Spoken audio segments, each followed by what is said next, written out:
We had such a good show last night. We're going to do a part 2, Relationship Talk Quarantine Edition. Part 2, we have 2 guests back again. I'm going to reintroduce them again just for you new people. When you come in, replay viewers, welcome, welcome, welcome. And make sure you share and invite with your friends and family. Give me about 15 seconds. I'm going to be right back. I want to make sure everything's working, and then we're going to get started.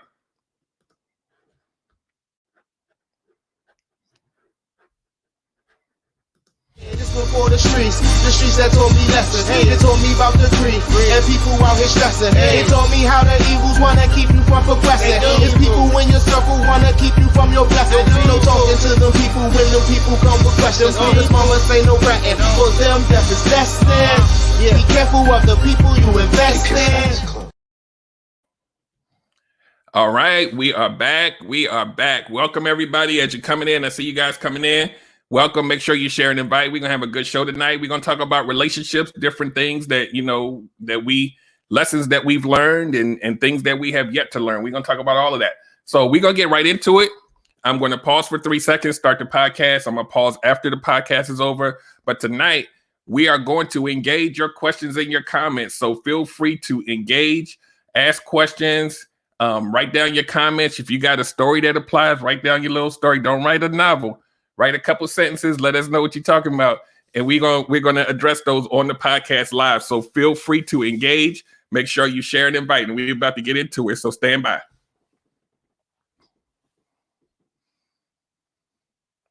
And welcome to another episode of the Relationship Gumbo Podcast. My name is Derek Jones, and I am your host. I'm a certified life coach, an engineer, a strategist, and a mental health advocate. And tonight, we are at part 2. This is the Relationship Talk Quarantine Edition, part 2. We brought our 2 guests back again, Miss LaTanya Tibbs, aka Miss Unorthodox, and Mr. Jermaine Norman. I'm gonna bring them up on the screen. We are live streaming, but this is also part of the podcast. I'm gonna bring them up on the screen and let them reintroduce themselves to you if you weren't here last night. So hold on 1 second.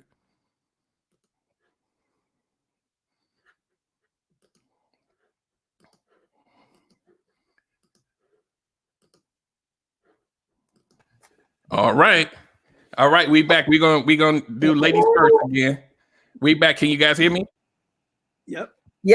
All right, cool. So, Miss Unorthodox, you got the floor. Let everybody know who you are and what you do. Hey guys, it is your girl, Miss Unorthodox, the Nonconformist Healer. I do everything wellness for women, from more of a holistic standpoint. So, yeah, we deal with a lot of things, all different type of topics. So, and this is a good time for you to have an ugly cry, a release, a detox. If that's what you need, hit me up. Just go to healmyvagina.com. Yeah. All right, Mr. Norman. I don't know how to come in. How do you follow that website? You know what I'm saying? That's my website. I'm sorry. It is what it is. But no, Jermaine Norman, teacher, educator, educational coaching, organizational leadership coaching, and just all around, good dude. Right. So I'm glad to be back. So we're gonna get right into it. We're gonna let Tanya take the lead on the topic, and we just gonna go. Okay, so guys, I was actually in my meditation time today, based on the show last night. We did have a lot of good comments, and thank you guys for tuning in and engaging. And there was a lot of different points made, and it was something that I saw. I think Jermaine, you talked about when you were talking about having that conversation, and you coming in to have a conversation with her. And instead of her dealing with what you're talking about, she's pointing at different things or coming up with different things that you didn't do. So it could be sometime last week or whatever the case may be, instead of addressing what's, the big elephant in the room. So you mentioned her not really communicating with you about the topic, just basically throwing some of your crap in your face, basically. And you know what? I was thinking about that. And I was really pondering on the fact that I think that is actually done because it's a way to escape that present feeling at that time.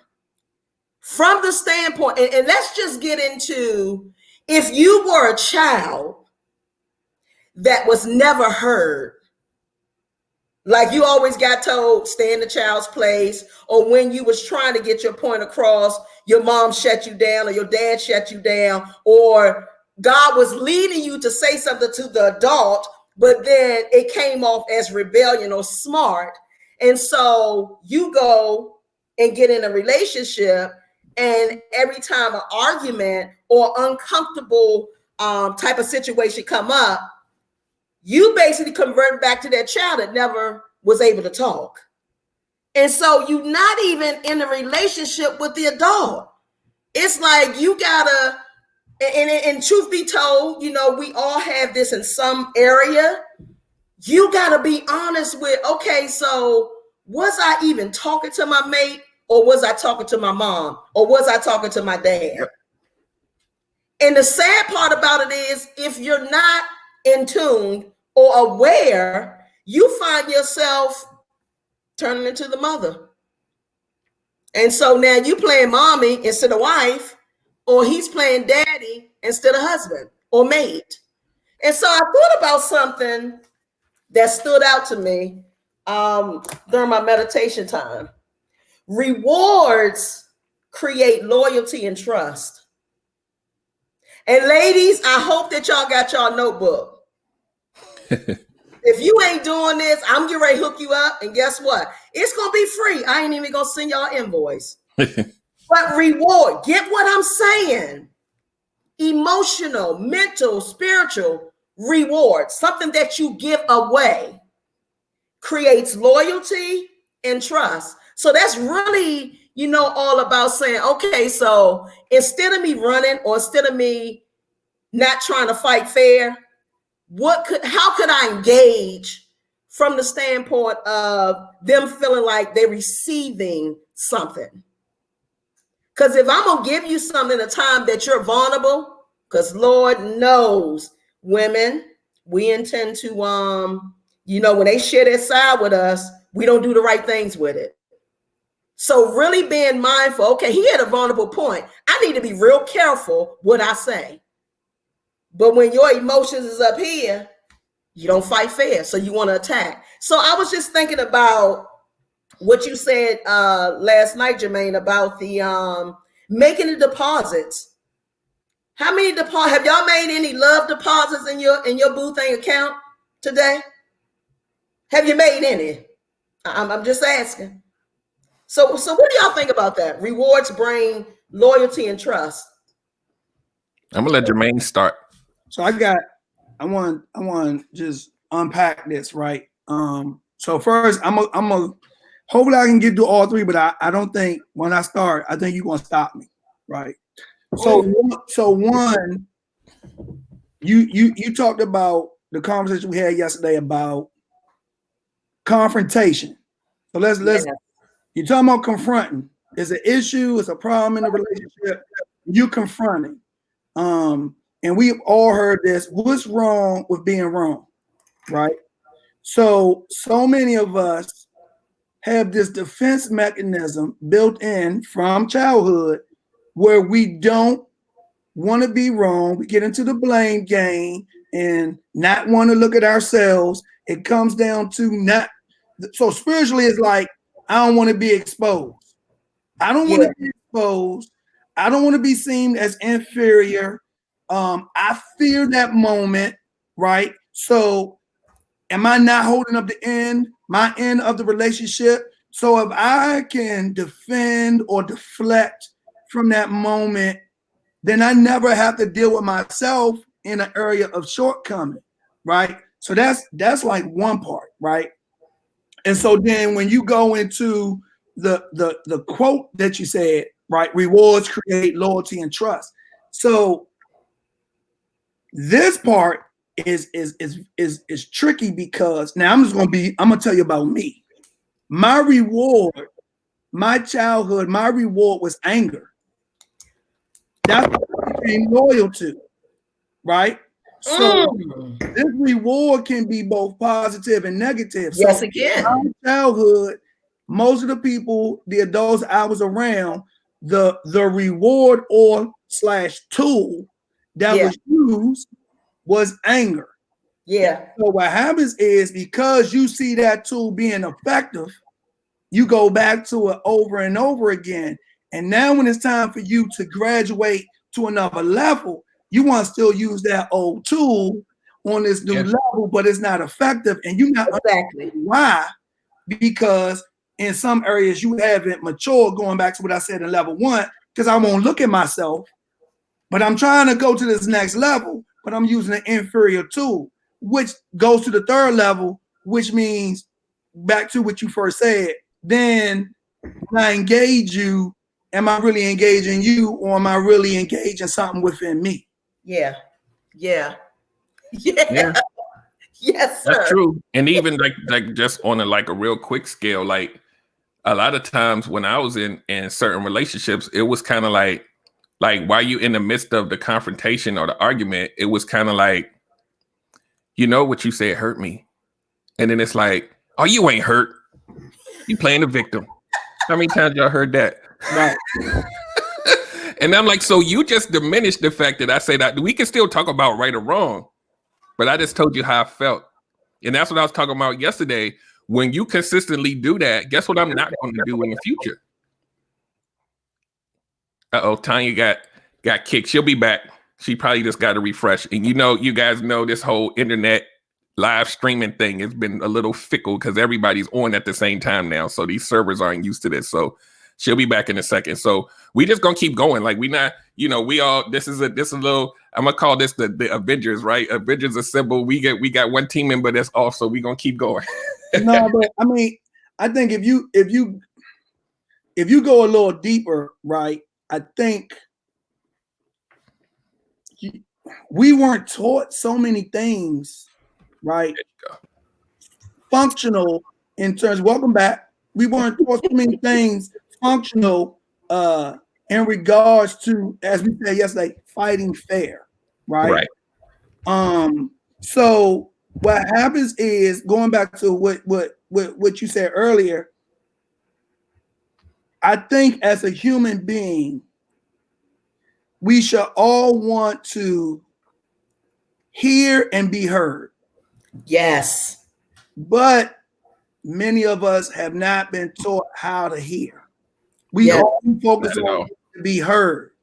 So it's like this half of the equation is not balanced because we only focus on, I want you to hear me. And then you saying, well, hear me. And we both want to be heard, but nobody's listening. And that's another piece. So if you haven't been taught how to actually listen, right? So, we all grew up in, are you listening to me? Huh? What did I just say?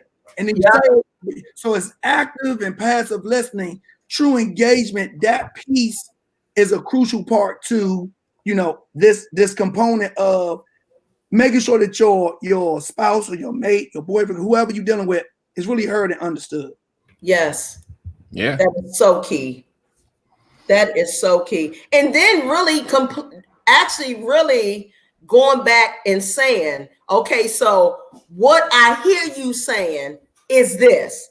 Is this correct? Because I don't, everybody's perception is different. Right. Yeah. So you gotta ask. I know for me, because I'm always on 10, I gotta, okay, so this is what I hear you saying. If this is not what you're saying, can you explain to me what you said? But see, even in that is sometimes taken as, see, you just being smart. And I'm like, no, I really want to understand what you are saying. Right. So help me understand what you're saying, so that when I do draw the conclusion, it won't be based on a lie. It'll be based on truth. Right. Yeah. And I think Jermaine, when Tanya, when you had your live, I think Jermaine had mentioned something. I want him to define it again. I think you called it reflexive listening. Yes. So that's what she just talked about. So reflexive listening is like a mirror. So what happens is that, so let's just do it real quick. So Tanya, you come at me with something, and then I gotta reflexive listen what you just said. So give me something. Okay, so I thought you got off at 7. Why you getting here at 9? So if I'm hearing you correctly, you're upset because I got home 2 hours late and I didn't contact you for 2 hours. Is that what you're saying? Yes, that's what I'm saying. Where were you? Okay. So when I left work, you know, my car wouldn't start, right? So I had to go find somebody in the building to go give me a jump. By the time I found somebody, it was 45 minutes later. So I finally got the jump. I got the jump. I'm on my way. Now I'm stuck in traffic. So I got stuck in traffic. And so by the time I got home, I thought about going to the store because you told me to go to the store. But because it was running late, I was going to the store. Then I turned around and I came back to the house. And so not one time in all that time, you couldn't text me and let me know that you were running late. So you're saying you're so real. What you're saying is I should have texted you in the midst of all of that. You couldn't stop and say, "Hey, babe, I'm running late. The car is this, but I'm good." So just so I won't be worrying. I'll be honest, I wasn't thinking about it. I was just trying to hurry up and get back home to you. So it wasn't. So you trying to tell me you weren't thinking about me? I was. I was thinking. Okay. Oh, we can unpack the hell out of that. Your evidence is, your evidence is not looking like you were thinking about me. Okay, so based on what you're saying, here's what I could do different. If this occurs again, what I could do is I could call or text you and give you an update about what's happening in real time. Which you're right, it only take 30 seconds to a minute to say, "Hey, babe, my car not starting. I'm trying to get a jump. I'm gonna run late." Or, "Hey, do you still want me to go to the store even though I'm running late?" I could have done that. I didn't. I apologize. I'm sorry that I didn't let you know and you was worried for 2 hours. I apologize. Okay. And I accept your apology. Are you hungry? But look, so here's every morning there, didn't I? Bam! So this is what a lot of us get twisted sometimes. It's the difference in how we think, right? So he's thinking, "Let me hurry up and go get home, and then whatever happened." The woman is thinking, "So you wasn't thinking about me." In his mind, he's not thinking, "I'm disrespecting her." He just trying to get home, and so now you got this going on, and it's a disconnect. Even in his, "I'm trying to get home because I know it's supposed to be," he still was trying to go to the store. Right. See, he still was trying to make that deposit. Yep. But because he said, "You know what, you're right. I could have called." Okay, you know what? Exactly. I hear you. I could have called. So then guess what? I don't have no more fight.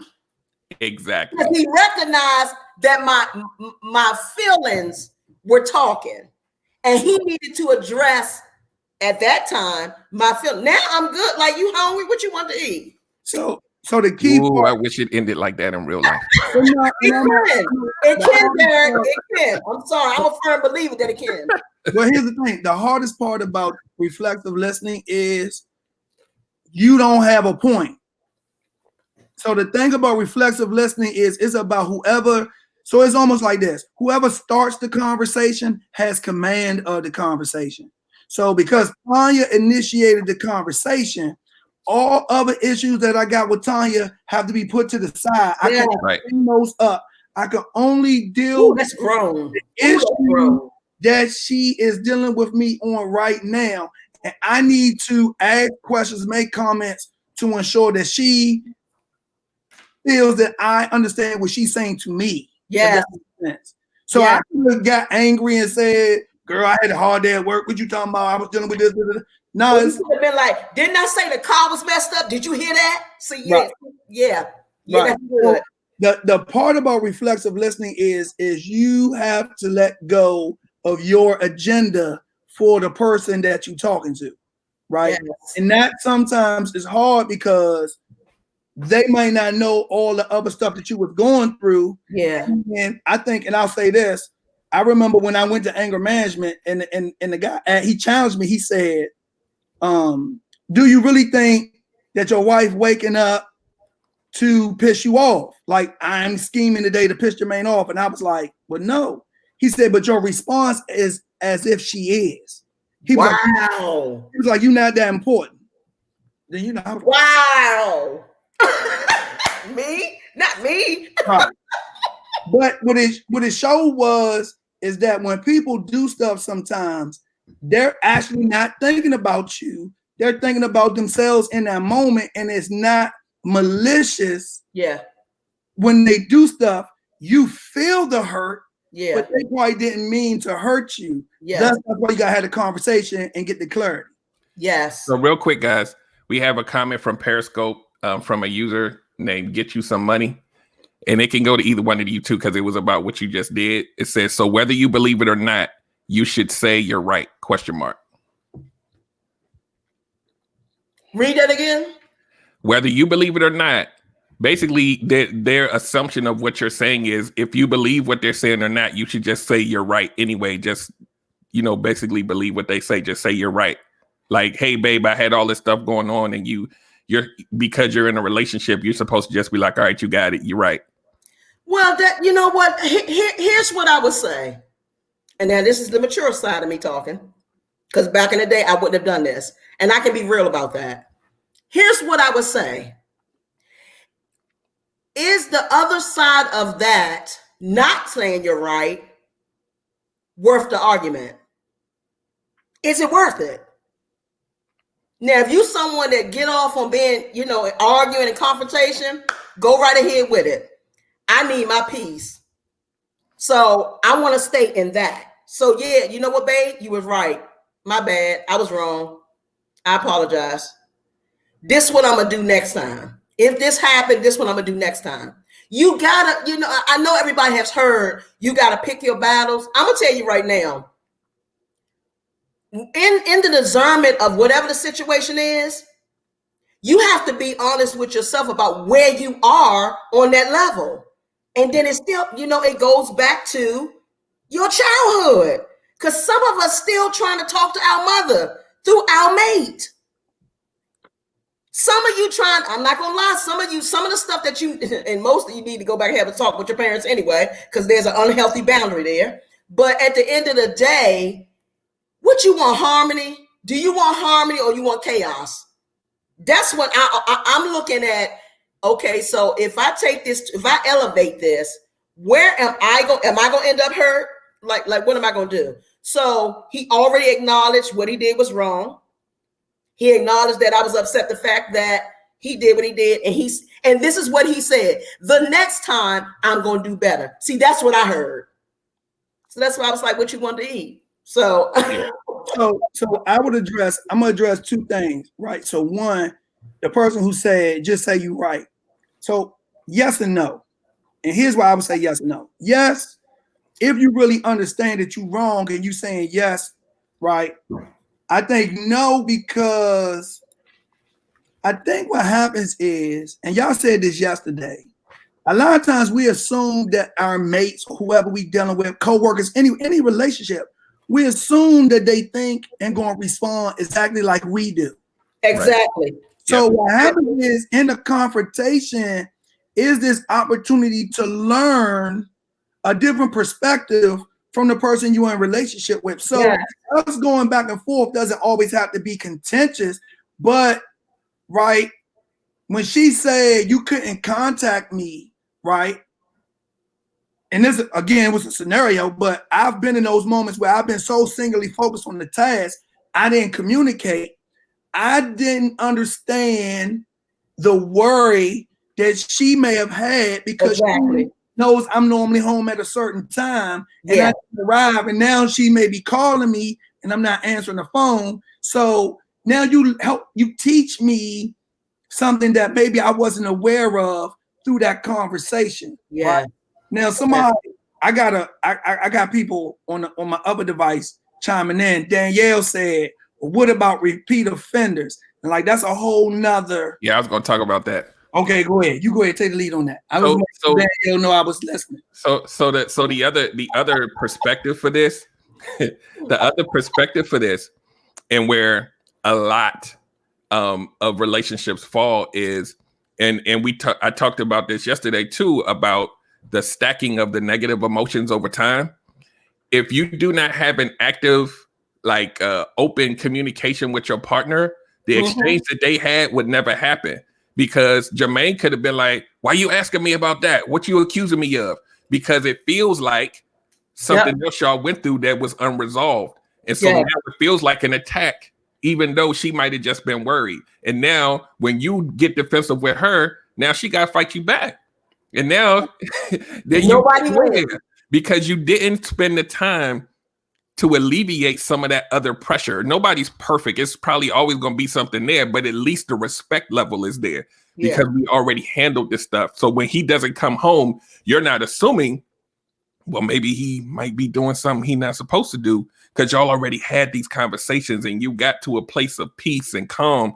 And this might have been out the way, but he's not necessarily a repeat offender. Now, like if you got a dude that cheated on you 300 times and then he late, you might be like, you know what? I don't know. Last time he went to 7-Eleven, he met up with 2 chicks and he went to 7-Eleven tonight. Like that's some damage that you got to try to heal from. Well, that's when you should go on a hiatus and not date. Oh, absolutely. It's time for you to you're gonna have to spend some time by yourself. If you're looking at him as a offender, Yeah. Question. Let me ask y'all, because I think this is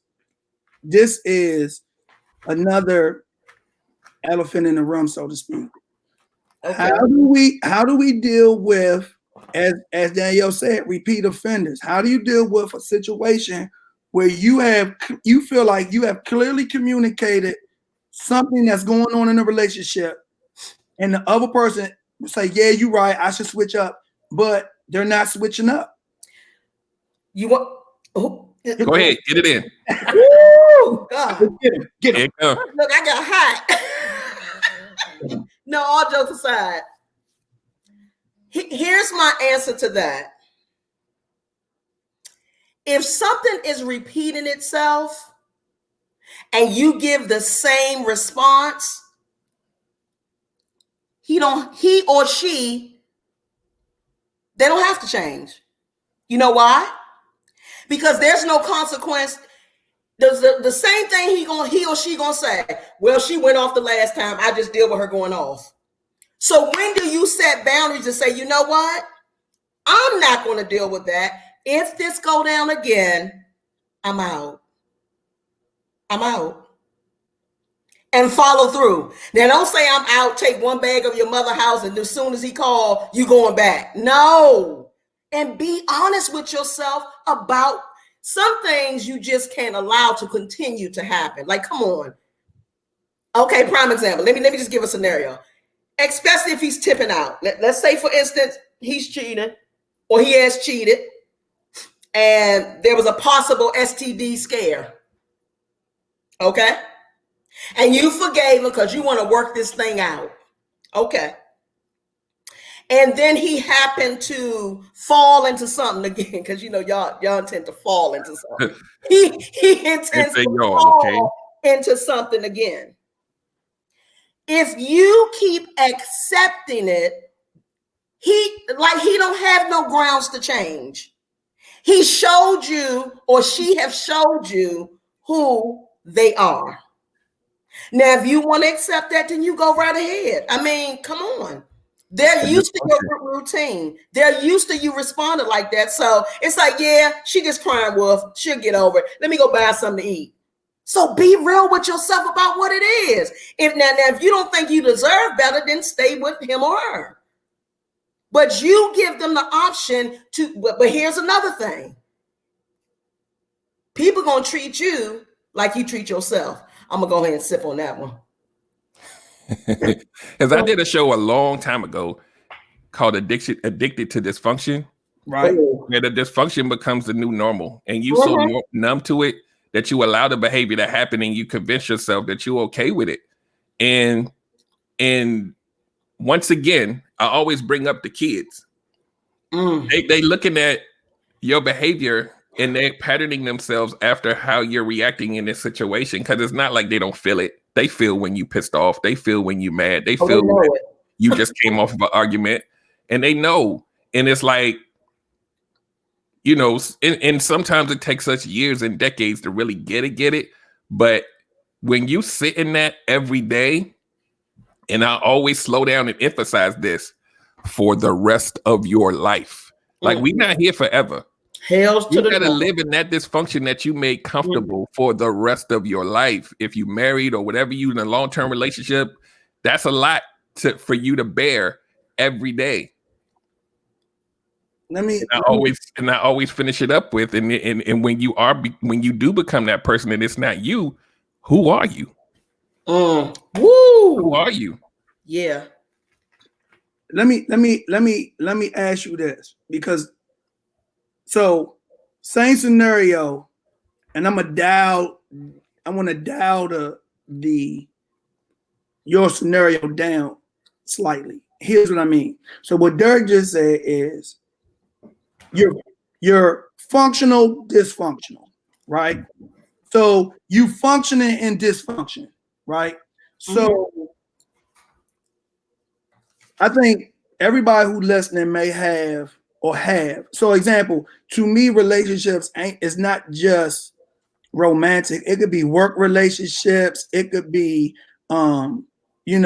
your friends. It could be, all the different type of relationships. Yeah, even with your children, your parents, what have you, right? So the question is, let's say it's an issue that's not necessarily a deal breaker for the relationship, but it's something that's still important to you, right? Okay. So Tanya, you said something that was key. You said boundaries. So if we was to give everybody at least a tool, what's a healthy boundary where you saying, like, this thing is really bothering me, but it ain't so bad that I'm willing to leave, but I really want this to be resolved. What's a healthy boundary for someone that is asking for something from their other person in a relationship, and they maybe they're not mature enough to really do the work to switch up? Maybe they just like, I ain't switching up. Like, so what would be an example of a healthy boundary in that type of scenario? Well, actually, you have to be real with yourself, what you're going to accept. And if you're going to choose to accept him not switching up or her not switching up, you've lost the right to complain about the thing that they're doing. Period. You've lost the right, because then, as I said, it falls on deaf ears. Oh, yeah, I heard her say that the last 12 times I did that. So you got to ask yourself, how much does it really mean to you? How much, and then you got to understand, okay, so if this thing that he or she is doing, is it stunting my growth? Because if it's stunting my growth, then you got to look at other options. You got to look at other options and be honest with yourself about that. But my thing is this, it's almost like somebody's seeking you out, one of your boys or your girl is seeking you out for advice about somebody. You give them the advice because they trust in you. And then this person go and do the same thing again, and they coming back to you for the third or fourth time. You know what my response to them is? You don't have the right to bring that to me anymore, because guess what? You didn't apply the first advice I gave you. So we're going to talk about something else. Okay, I like that. Yeah. All right. So real quick.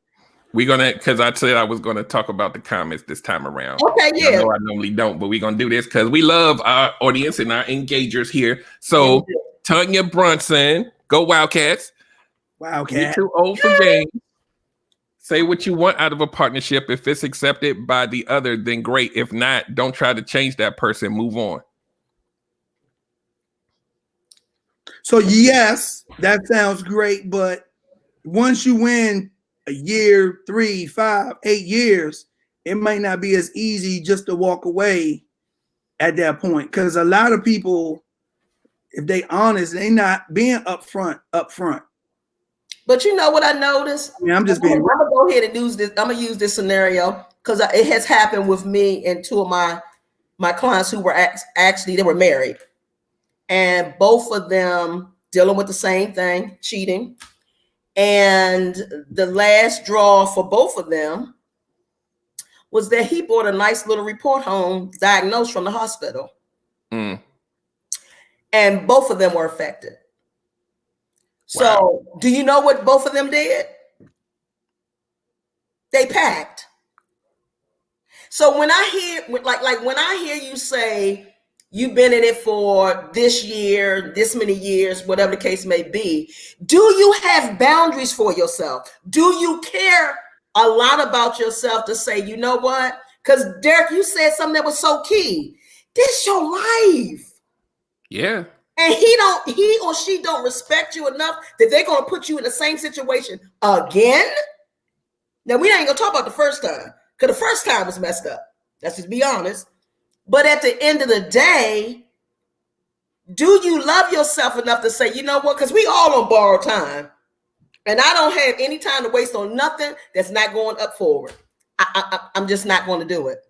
Now, that's the standard or boundaries I set for myself. Why? Because I know and see, that's the other thing. When you understand what you bring, when you understand how you enhance somebody's life when they come into your life, then you don't have no room to just let somebody treat you like a doormat and wipe their feet on you.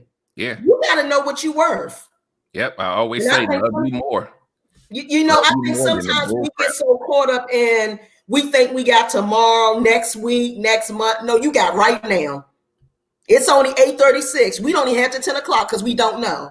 And I think a lot of times we don't understand living in the now, right now. And so, you know, and then sometimes that's looked at as, you know, your standards are too high. Okay, well, you know, most people, you can either come up here where I'm at or you're not an option. So look, real quick, that's a good segue, because Tanya Brunson made a comment, right, that a lot of people are you know, deal with. She said there are very little options for women, and that's why most of us settle. That's not true. I think there's very little options in your mindset. So from what she just said, I'm going to assume, and she can correct me if I'm wrong. I think she addressed that from the standpoint, if you want to date a man of color. Could she be saying that? Because even in that, I don't think that's true. I don't. But that's just me. But I think when your mindset is this little, then yeah, there is a, you know, there is a few out there. That's just my own personal beliefs. But if you date outside your culture and date realms of men, oh, it's plenty for honey. The sea is wide. That's all I'm saying. What you say? The sea is white? What you say? I didn't hear what you said. I'm joking, ladies and gentlemen. I said the sea is wide. I would say I have a lot of friends that are female and single, and we had these conversations a lot. I would say yes and no, and the yes is if you're a man or a woman, if you're a man or a woman of a certain caliber or level, and you're going to places and engaging with people that are below your level, it's going to be sparse opportunities for you to meet people on your level.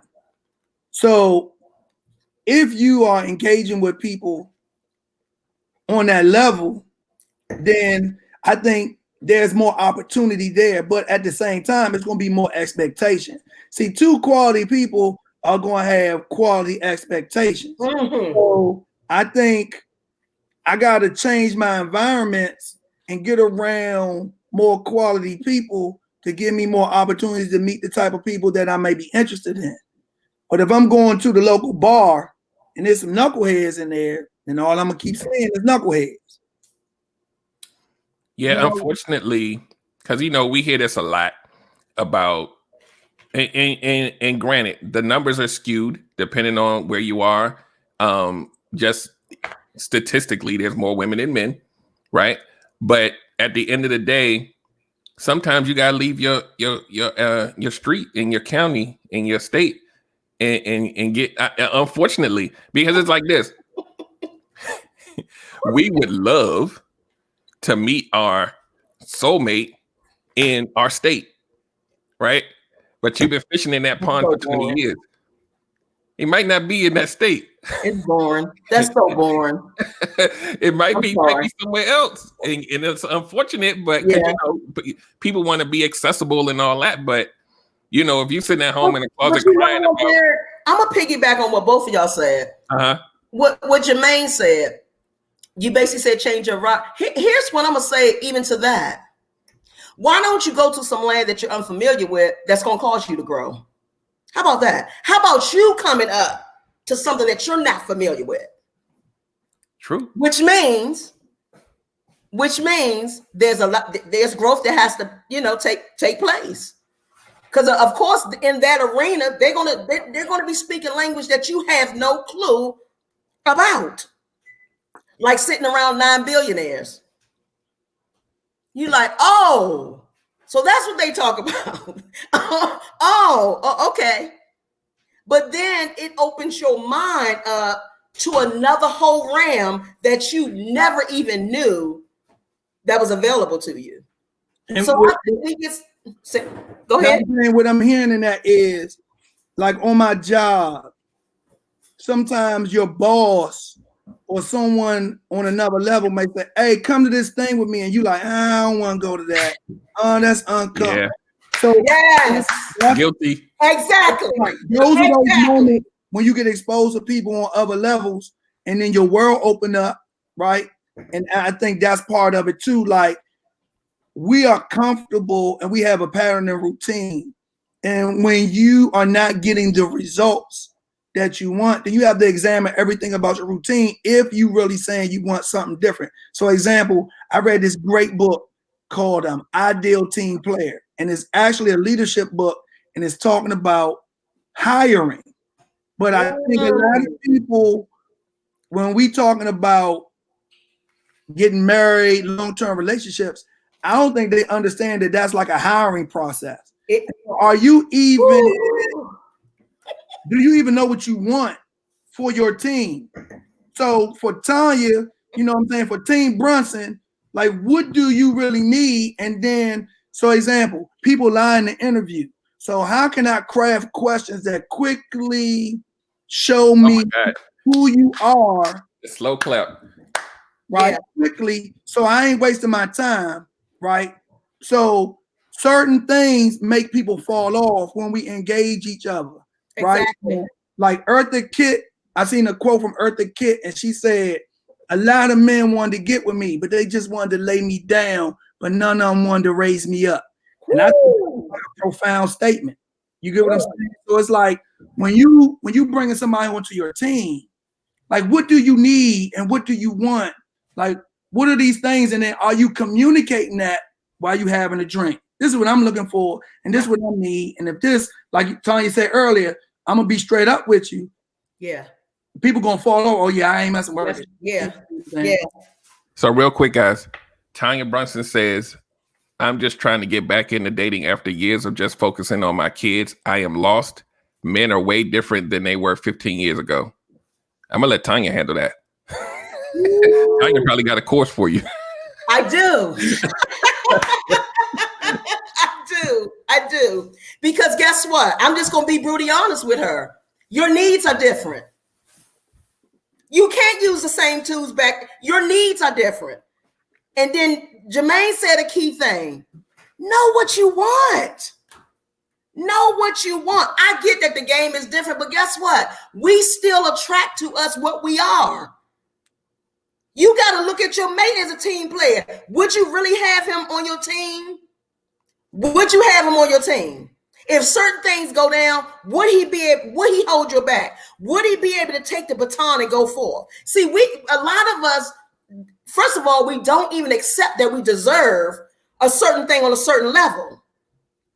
And so when we say this to people who are down here, oh, well, you just sound like you act like you're better than us. No, I require certain things. And I use this analogy with my clients all the time. Matter of fact, I think I used it with Derek too. And Derek's probably going to laugh when I say this. But here's my thing. You got all these different shoe stores. Everybody loves shoes, men and women. You know what type of shoes you like. You got Payless. Ain't nothing wrong with Payless. That's where you at.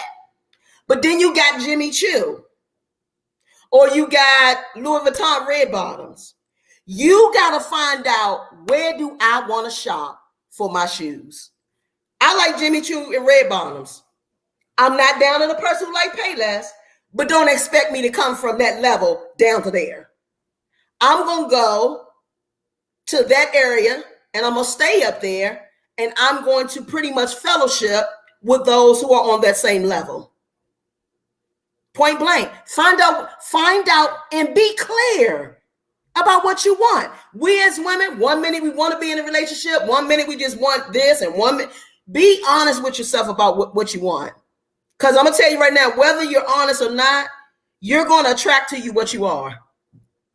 So your mouth can be saying, oh yeah, I want to be committed, but your heart is saying, my heart been broke. I ain't letting nobody in. So when he come and he playing game with you and he ain't got no intentions on committing to you, you attracted him to you. So yeah.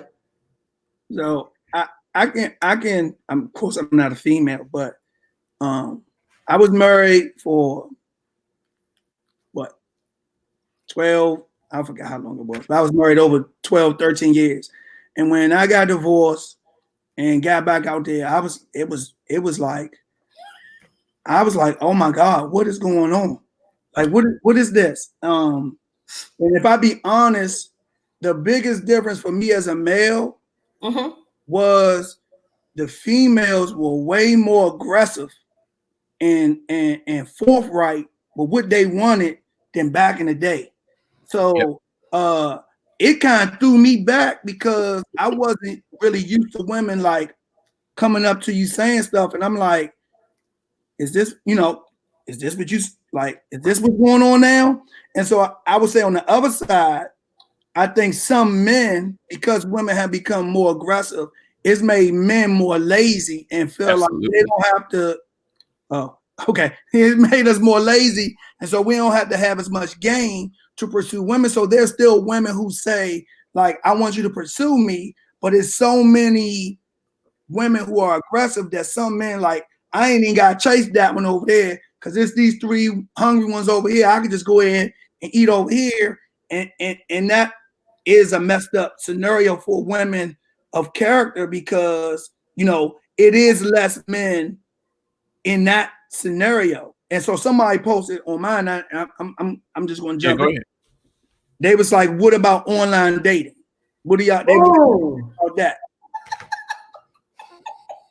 Oh God. I have no experience, so that's why that's like a part 3 show in itself. It is. Well, I am I'm sitting back and I'm watching it. Okay, so let me piggyback what you just said.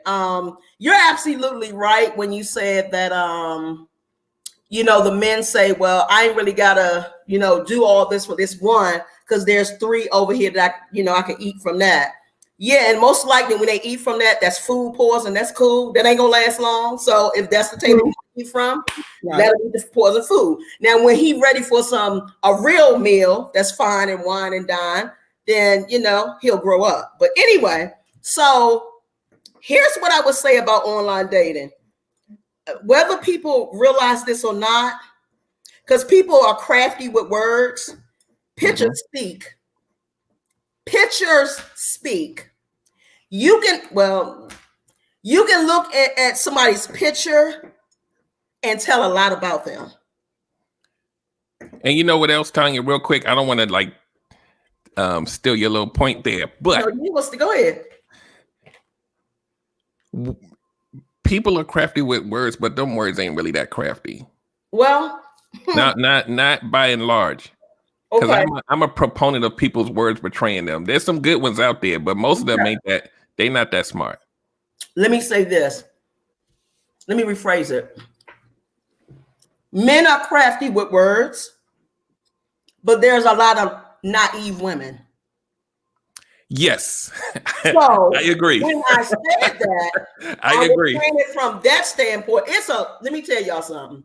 Like, I'm never gonna be out of business. I'm never gonna be out of business. Never. Women don't know game. I'll give you a prime example.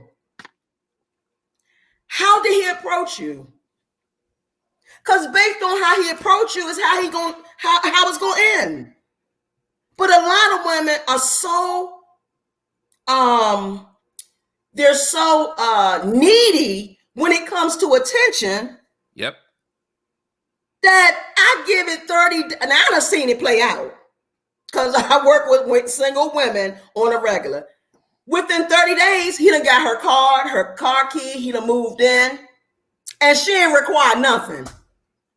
Excuse me? Excuse me? But then, because he's good in bed, now you want him to leave.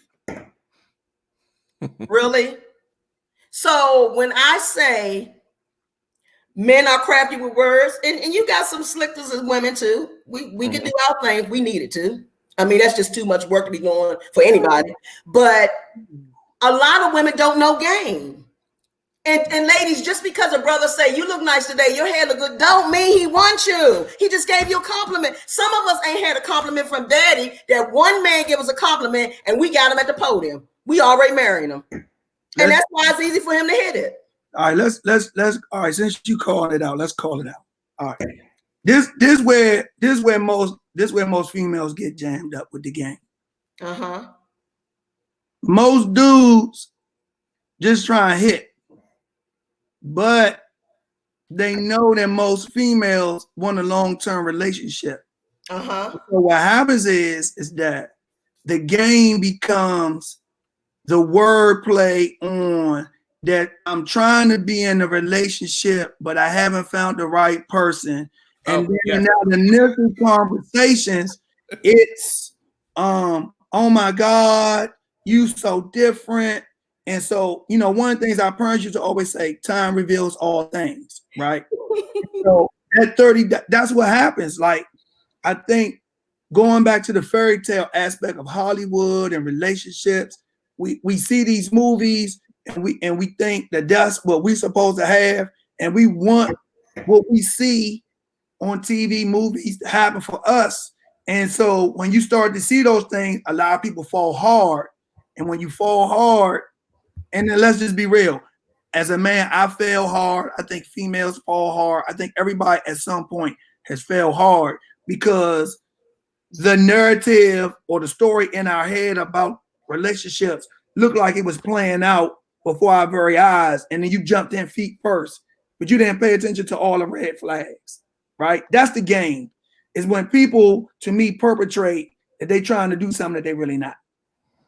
Yeah, and just the extra piggyback on that, and I talk about this all the time. It's the like I'm gonna piggyback on both of y'all stuff. So what Tanya was saying about being naive, you can success like people when they meet the first few knuckleheads on online dating, they're like, I'm never gonna do it again. And my pushback on that is, if you on the internet and you a nice person, there's probably some other nice people out there too. And so when you look at the profiles, you can pick and choose who you want, but it's based on the lens that you're looking at it through, right? If you're looking at it from a lens of desperation, those profiles might look nicer than they really are. Because there's a lot of people that I've talked to and coached that they would be like, oh my God, this guy is so great. Look at his profile. And I would look at the profile and I was like, player, look at his work. Read the sentence. The sentence says, this is piggybacking on Jermaine. This is the trigger. If you know that you're looking for a long-term relationship, right? That's your goal, right? You're not going to lead out the gate and be like, let's get married. But if you know that that's what you want when you're out here dating, as soon as a guy says, I'm not really looking for nothing right now, but one day it might happen. We'll see what happens. And you say, okay, cool. At least I got somebody. No, you don't have him. What he did was he gave himself an exit strategy on day one. So when you end up asking that what are we question, he's going to be like, remember that first day? I said I wasn't looking for nothing. So what do you accepted that? You accepted the terms because now your relationship minded self is hoping that time spent is going to lead to something. He told you the first day. Oh God. Go ahead, Tanya, get it in. First of all, when you just explained that about him saying you know, I had, especially Jermaine, I haven't found the right one, and this. Your intuition told you right there what it was. And I'm gonna tell you why I know this. Because when I first sit with my clients, we go back to the very first time that you got the nudge. And it's actually within the first week that y'all met. But because you just said it, Derek, based on the lenses they're looking out, needy, desperate, want some sex, be, if that's what it is, say that's what it is. But some of y'all lie to yourself, especially women, because society say, well, if a woman just say that she just want to be intimate or screw someone, she's a freak. Oh, well, you're going to get that title whether you do it 30 days, 90 days, or a year. You still going to get it. So be real with yourself that you just trying to get your man and going about your business. Yeah. Like, leave your emotions in the glove compartment, get your fix. Be honest with yourself, because you're taking yourself through this. You know, some of women, y'all like a gerbil in a ball, just running. And all the little men gerbils say, well, I'll get it this week. You can have it next week. I got it this week. and at the end of the day, you knew what he was saying. But see, then we as women, we like to say, well, you know, our thing is the best. Oh, I can change him. Oh, no, I got that good soul. No, boo-boo.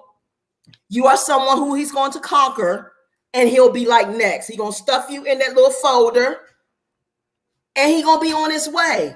Be honest with you. That's why I just said, be honest with yourself about what it is that you want. So what people saying is they saying women don't listen, right? A couple people say women don't listen. I think that they don't listen because of the story of what they want from the relationship based on what you just said. Yeah. But what I want to tap into is, so my fraternity brother, like, name is Curtis. What's up, Curtis? He was saying he wanted to get on here and pontificate as well. His mantra is, all you owe him is the truth. And so the thing is, I think some people are afraid. Now this is gonna come down. I'm gonna say this, and I'm just gonna let you go with it. Okay. I think some people are afraid to let their inner freak out. So what I mean by that is, now in my experience, some of the most insecure people on the planet are dudes. It ain't women. We make women think that they the most insecure. They really not. It's really us. So most dudes, when they run in the game, I want you to be faithful to me while I'm running the streets. But I don't want you to do what I'm doing, right? But when I finish doing all my stuff, I want you to be in the house. So I don't think dudes can handle women doing the same thing, because a lot of times y'all do it better, right? You do. So you expected it. So yeah.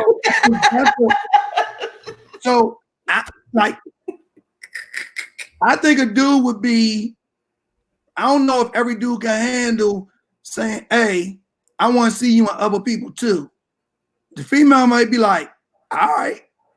Exactly. Yeah. And then well, who you saying? What's his name? How many? I need to see your phone. I'm on. So real quick, I'm gonna address a question that Tanya Brunson had. She said, "What? So why don't guys just say let's smash?" Some women, that's all they want too. If she says she wants more, then leave her ass alone. So I'm gonna tell you why this happens, right? And Jermaine made this point earlier about women wanting relationships and dudes just wanting to smash. Well, if I'm a guy and I just want to smash, but I know you're relationship minded, right? The potential for you to be relationship minded as a woman is high.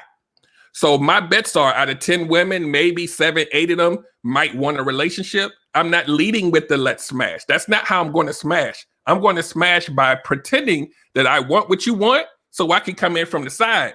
I'm not going to lead with the smash, because if I really like the way you look and how you carrying yourself, you might roll if I lead with the smash. But if I lead with the relationship, we might get to the let's smash, but at least I covered both bases. That's the mentality. It's a numbers game. Like, we're only going to do what's worked for us before, right? So like I always use the analogy, if the woman that I'm with likes her hand rubbed, the next woman I'm gonna try to rub her hand because I think that worked for me.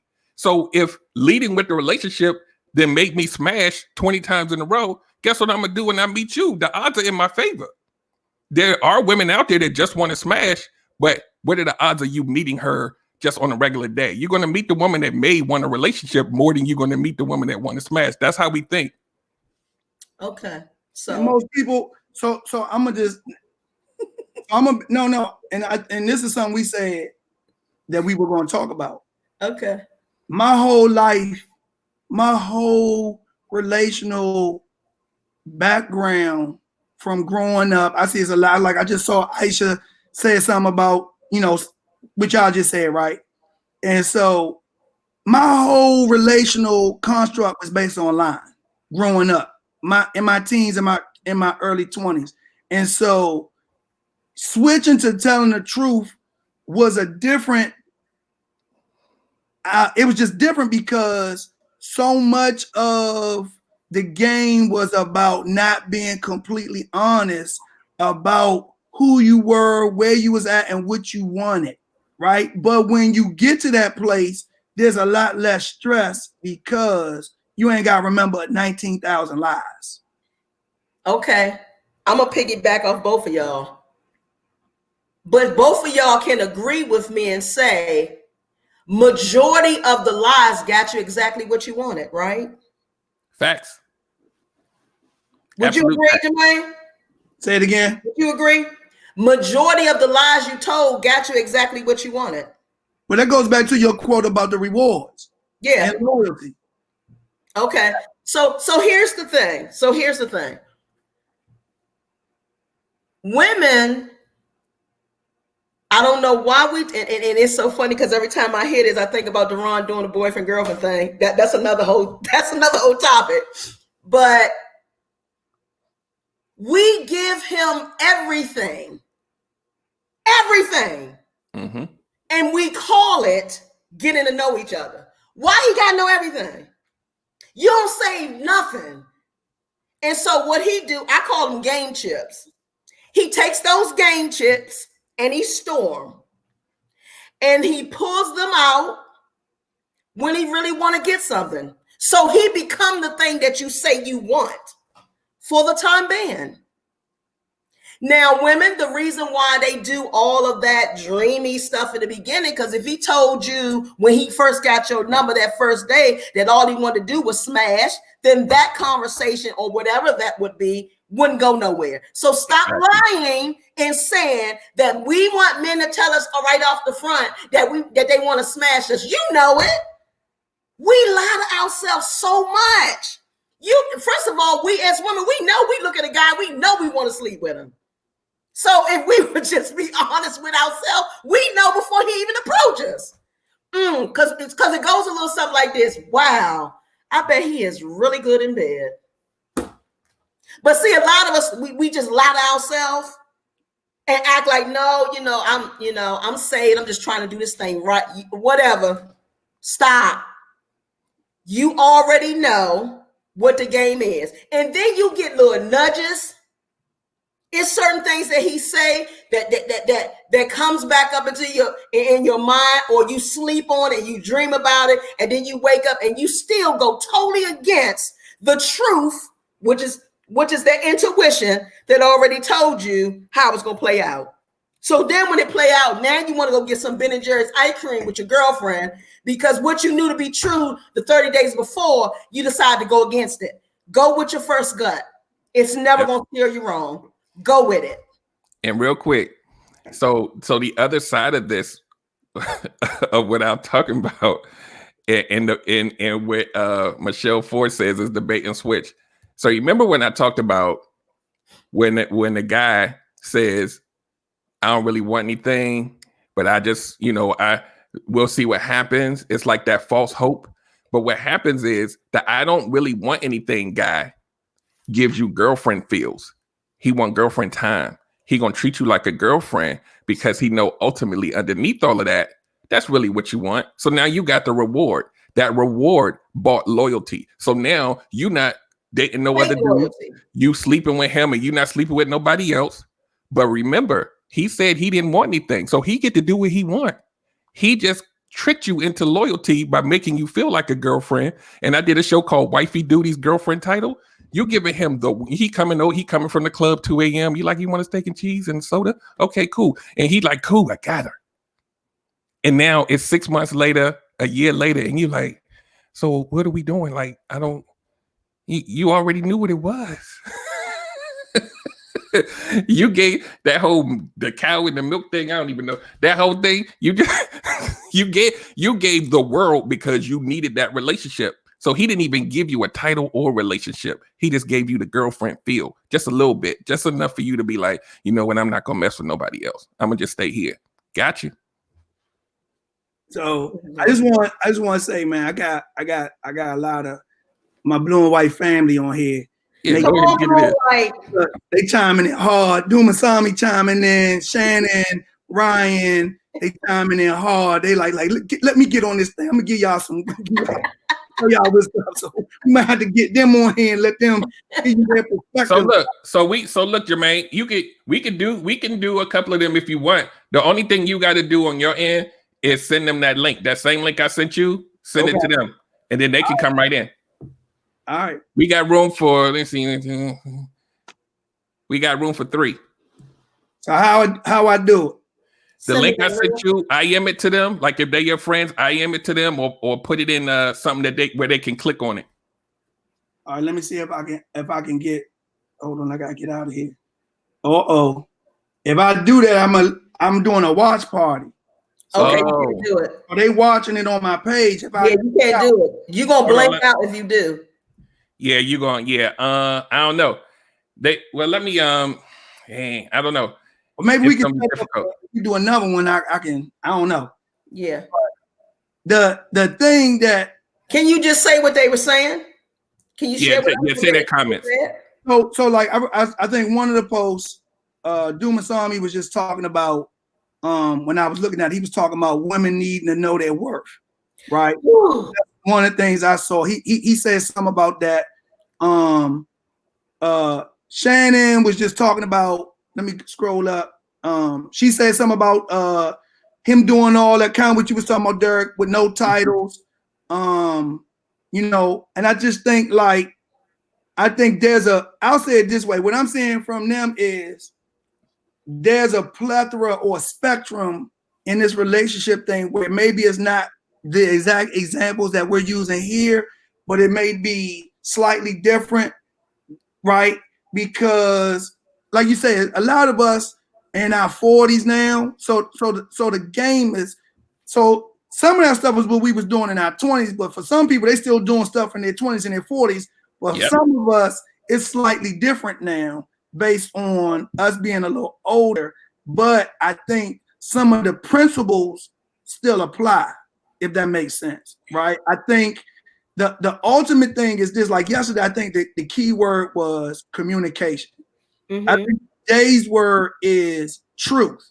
Like when I interact with you, am I being truly honest about my intentions as to why I'm dealing with you, right? Up front. And then I think my actions should line up with that, right? Yep.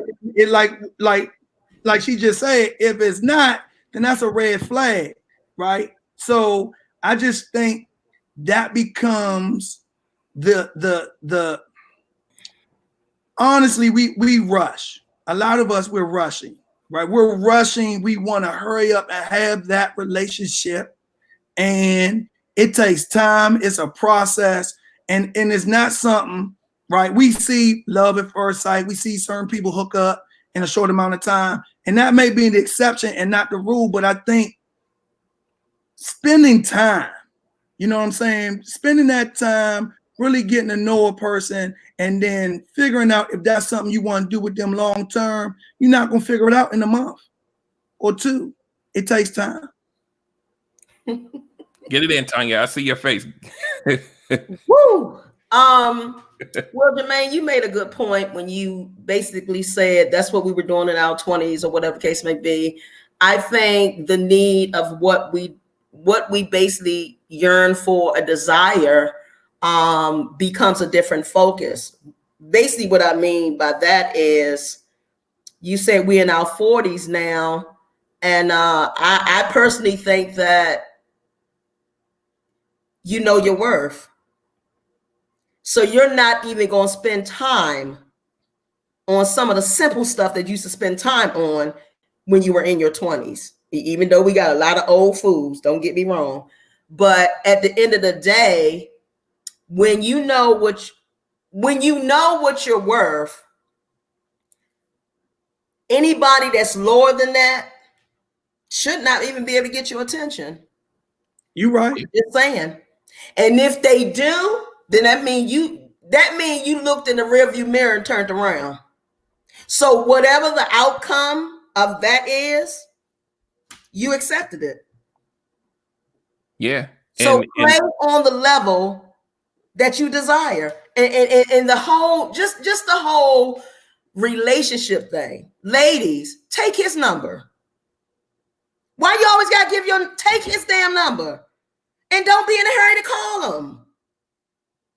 So when you finally call and he don't remember who you are, that's a good start. But see, a lot of y'all don't. Y'all get the number, you give him the number, and he ain't work for nothing. And then y'all having these long conversations because he asks you all these different questions. For what? Just like I'm a firm believer. That's the old head boyfriend girlfriend thing. You know what I'm saying? That's the old. You know what I'm saying? But no, I'm serious. My thing is, first of all, why do you have to tell the whole gloom and doom of your past? You were a different person with that other person. So why do you have to share all that? All you need to know is I was married before. Yeah, that doom and gloom conversation is the pathway to hell and terror, man. Because a predator, they eating that up. They already like trauma, dysfunction. Cool, this is gonna be easy right here. But exactly. the other point I want to make, I'm gonna give it a couple of, I give it 2 or 3 days. I have about Friday. Like, exactly. Ladies, come on. Like, yeah. But here's the difference.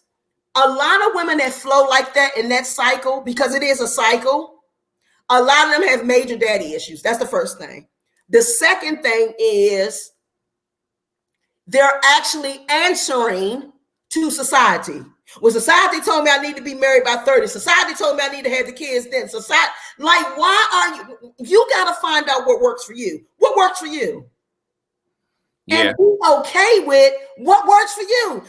Whatever you decide to do, you ain't got to check in with nobody. You grown. Yep. Check in with somebody for what? Are they paying your bills? Are they taking care of you? But a lot of us do not have a foundation that, you know what, this is my worth. This is what I'm accepting, whatever. If this is what I like, this is what I'm doing. A lot of us are so grouped into the masses, and then it looks a certain way to our girlfriends or to our family. And that's why most of us stay in that cycle. That's exactly why. Yeah. And the one thing that's the easiest thing to do, but a lot of people don't do it, is have that intentions conversation early. When you know, first of all, if you are able to state your intentions and the other person is able to state their intentions, you could say, well, they could be lying. Yeah, but their behavior pattern's not going to lie. When you start with a baseline of what they say they want to do and what they're looking for and what they're trying to be, now you have a baseline to match their behavior against. If their behavior don't match up, you got to love yourself enough to be like, remember that you said you not okay, cool, I'm out, because I love me more than this bullshit right here. But you know what? Most women are so needy. They go. Yeah, they're not gonna have it. They don't go with the actions. They just want somebody there.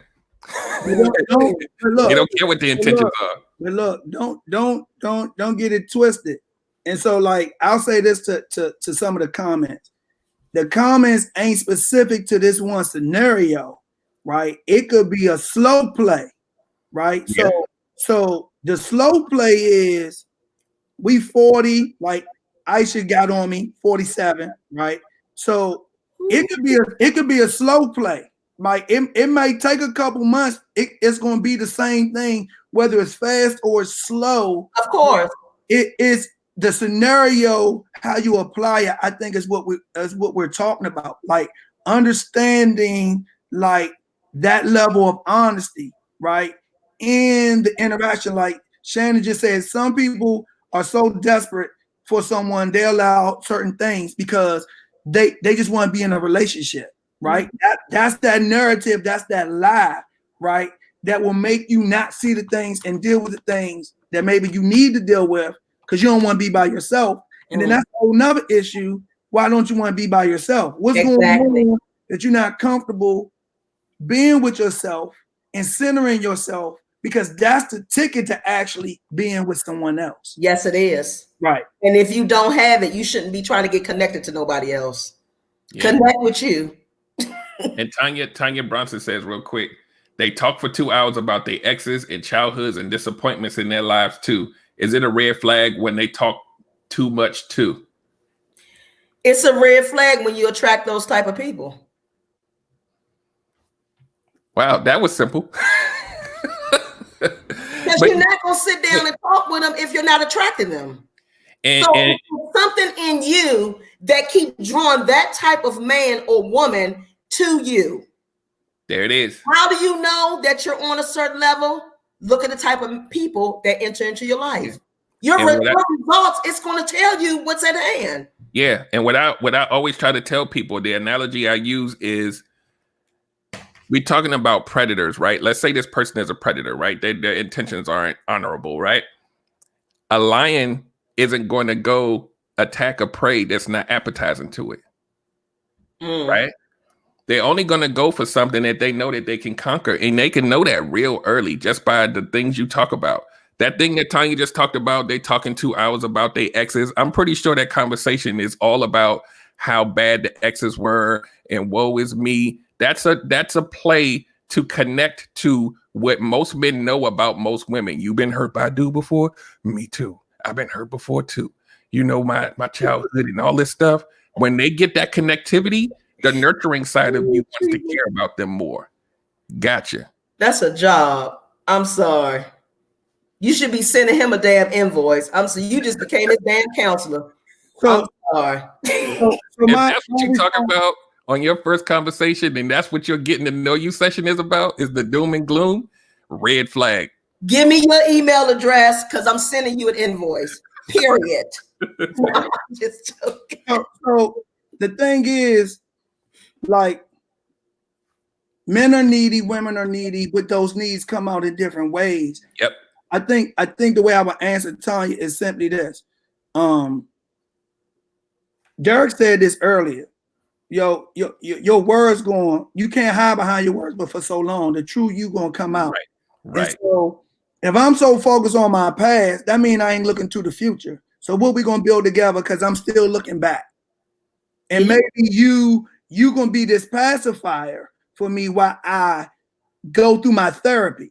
So am I getting ready to go through a therapy session, but I just need something to pacify me as I go through my withdrawal, right? So that's why I'm still dealing with my past versus looking forward to what's going forward, right? Because that's a different conversation. If I'm about moving forward, there's a different conversation. It's about plans. It's about the future, my goals, my aspirations. And like someone said, look, I told somebody this, hey, look, I'm too old to be going backwards. And I was like, time running out. Like I got to be going forward. So this is I ain't got time for. Like Kevin Hart said, some of y'all just looking for a death buddy, somebody to die with. That's true. You want to die with me? You want to die with me? We together. So real quick, Michelle Ford says, I've had good men in my life over the years, only one crazy person, but for some reason I seem to be attracting married men these days. I'm not leading them on and make it clear that I don't entertain married men. What's up with that? That's because your mouth saying that you're not looking for one thing, but your heart is saying, I don't want to be committed. I'm sorry. I'm sorry. That's what married man coming into your aura says. Or fear of commitment. So I'm assuming she's saying. I'm sorry, but yeah. Huh? I said, I'm assuming she's single, right? I don't know. I think Actually, the overall comment, I think whether she's single or not, is she's trying to figure out like what Tanya's basically saying is, what is she giving off that married men keep trying to holler at her? I think I made it plain and clear on the other podcast where I said, because I'm very familiar with what I don't want right now, what's going to show up? Men who don't want to be committed, and most likely married men. You got to be honest with yourself about what it is. And a lot of us. She said she's single and not looking. Okay. So my question to her would be, where is she meeting these guys at? Right. Mm-hmm. And then the second question would be, like, how soon after their introduction are they revealing that they married? Yeah. So I'm not disagreeing with you. I'm not even gonna touch that one. I'm not disagreeing with you because I'm, that area, but I'm just saying for me, when I look at it, I'm looking at, all right, is it a certain location that you're going to and you frequent that spot? And that may be a spot that these type of guys are frequenting, and you might be having a drink and they having a drink and y'all start chopping it up. And then in y'all conversation, you know what I'm saying? Because again, whether we want to admit it or not, married dudes still be trying, some of them still be trying to do some things that they probably shouldn't be doing. And that's because it's a lot of women that's open to it. That's what I was about to say. I'm sorry. It can't be that unless it's a component to be able to handle that. So it's and I always look at statistics, right? It's now, and it's probably been happening. It's just we got a microscope on it now with social media and all this other stuff. Women aren't saying no. I'm married, cool, because now we glorifying side chicks now, so they like what? But here's the other thing too. Just with that still says I have a fear of commitment, so he is actually a good candidate. Why? Right. There it is. I ain't got to see him all the time. He ain't got to be around. Like, come on. Like, yeah, come on. Really? With that. Boy, get out. I ain't playing with you. Get out of here. You married. Get out of here. Go sit down somewhere. Well, why you in here? Like I said, you still got to go. You got to ask yourself why they're attracted to you. Because your energy is pulling and attracting something. You attract what you are at the end of the day. And then, to be brutally honest, sometimes you give off that because the level of need that you flow in is so heavy. So she said, here's some context. She said these are some people that she already know or have worked with. It's not necessarily new men that I'm meeting. Yeah. I'm not even going, like, I could break that all the way down, but I don't want her to become the scenario of what, we're talking about. So I'm going to go to another topic that I think we should kind of talk about right now, because at the end of the day, I'm still going to go back to you, track to you what you are. That it is what it is. This type of work I do, I see it all the time. You want something different, do something different. And a lot of it has to do with the cage that your heart is in. That's another whole life. That's another whole scope. It has to do because your heart is going to send out certain things. So if it's broken or it's guarded, you're not looking for nothing committed. I'm gonna just say this as you pull up your next topic. I'll just say this. People talk about, I hear people talk about this all the time. Oh, I got a work husband, I got a work wife, blah, blah, blah. I see people, no, seriously, I see people at work. I see it too. Flirting with each other, right? And I think sometimes some people could be joking and other people think it's real. And, some lines may get crossed and people may actually be trying to see what's up based on some of the interactions, right? So like, where I, people I don't really joke with people too much. Now, people who really know me know I got a whole bunch of jokes, but exactly. I don't joke with everybody because I don't want no confusion about what it's supposed to be about when we in certain settings. So certain settings, I'm an a-hole. So, you know, that way I don't have no drama.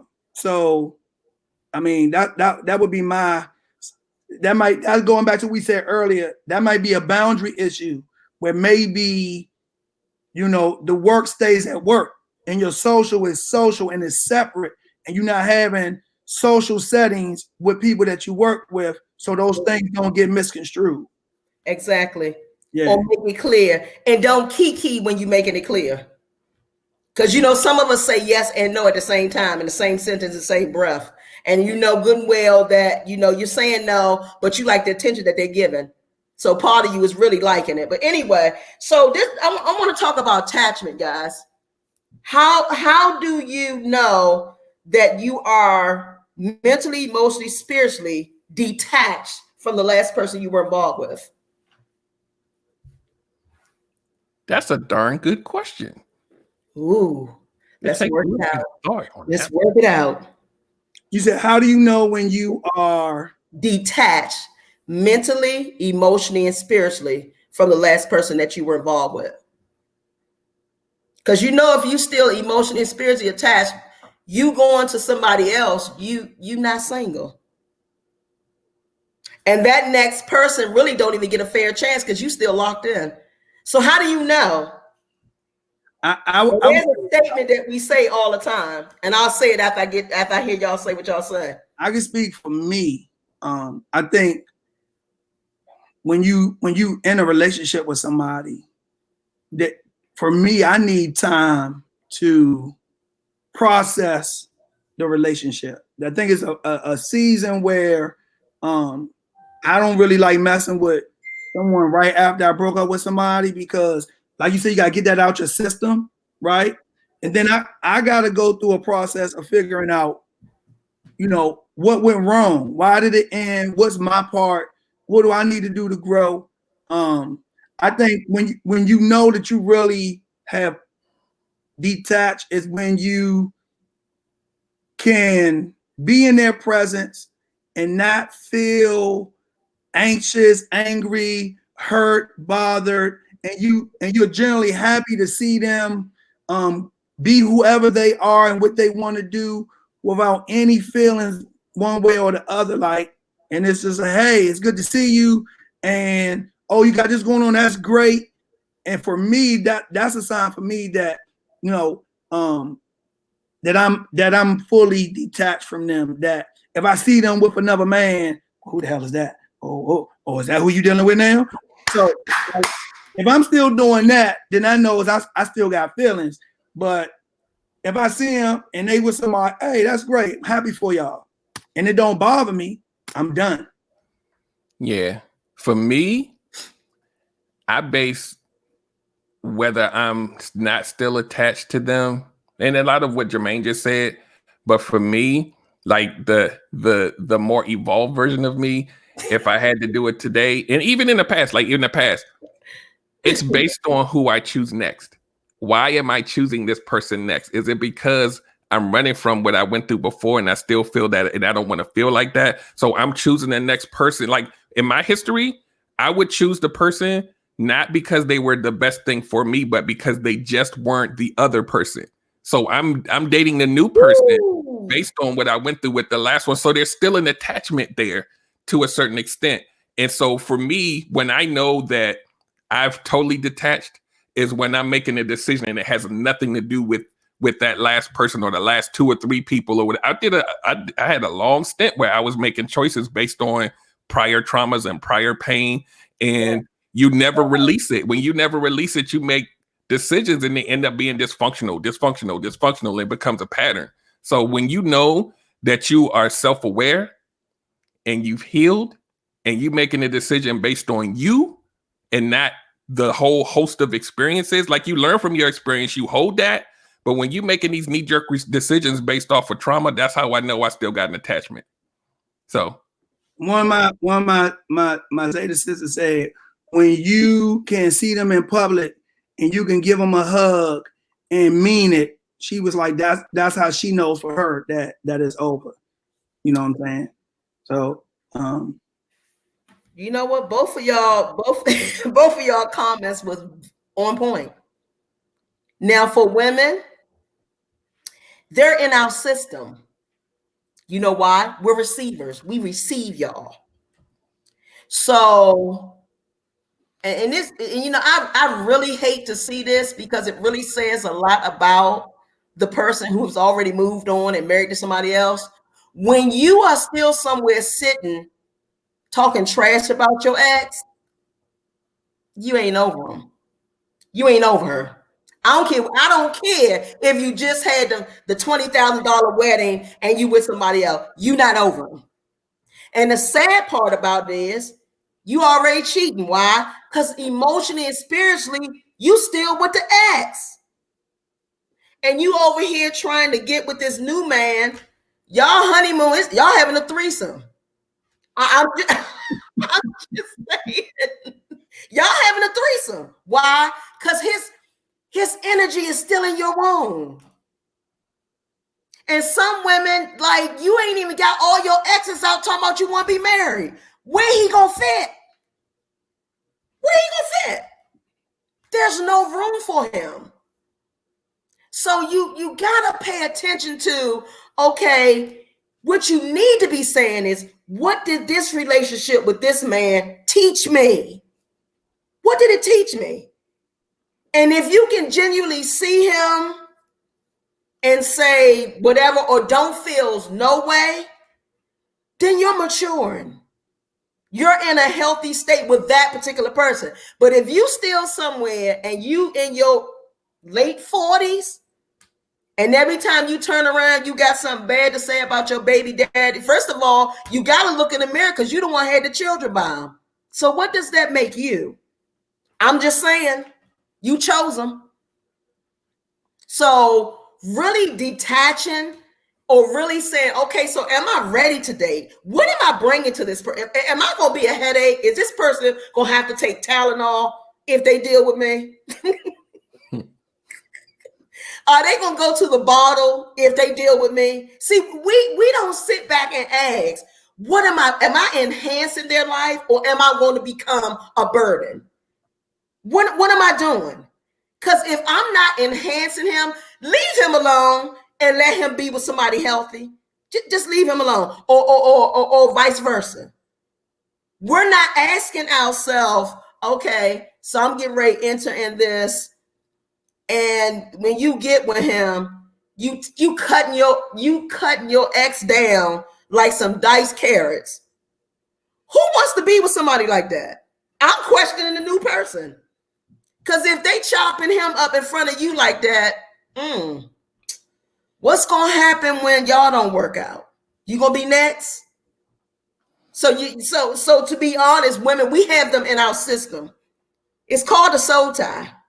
That's what it's called. And a lot of you have not gotten rid of a lot of the men in your life. Spiritually, you haven't gotten rid of them. And so some of y'all have been diagnosed bipolar, some of y'all schizophrenic, some of y'all depressed, or your emotions up and down. That's because you still holding the energy of the men who you were with way back when. So be honest with yourself where you are.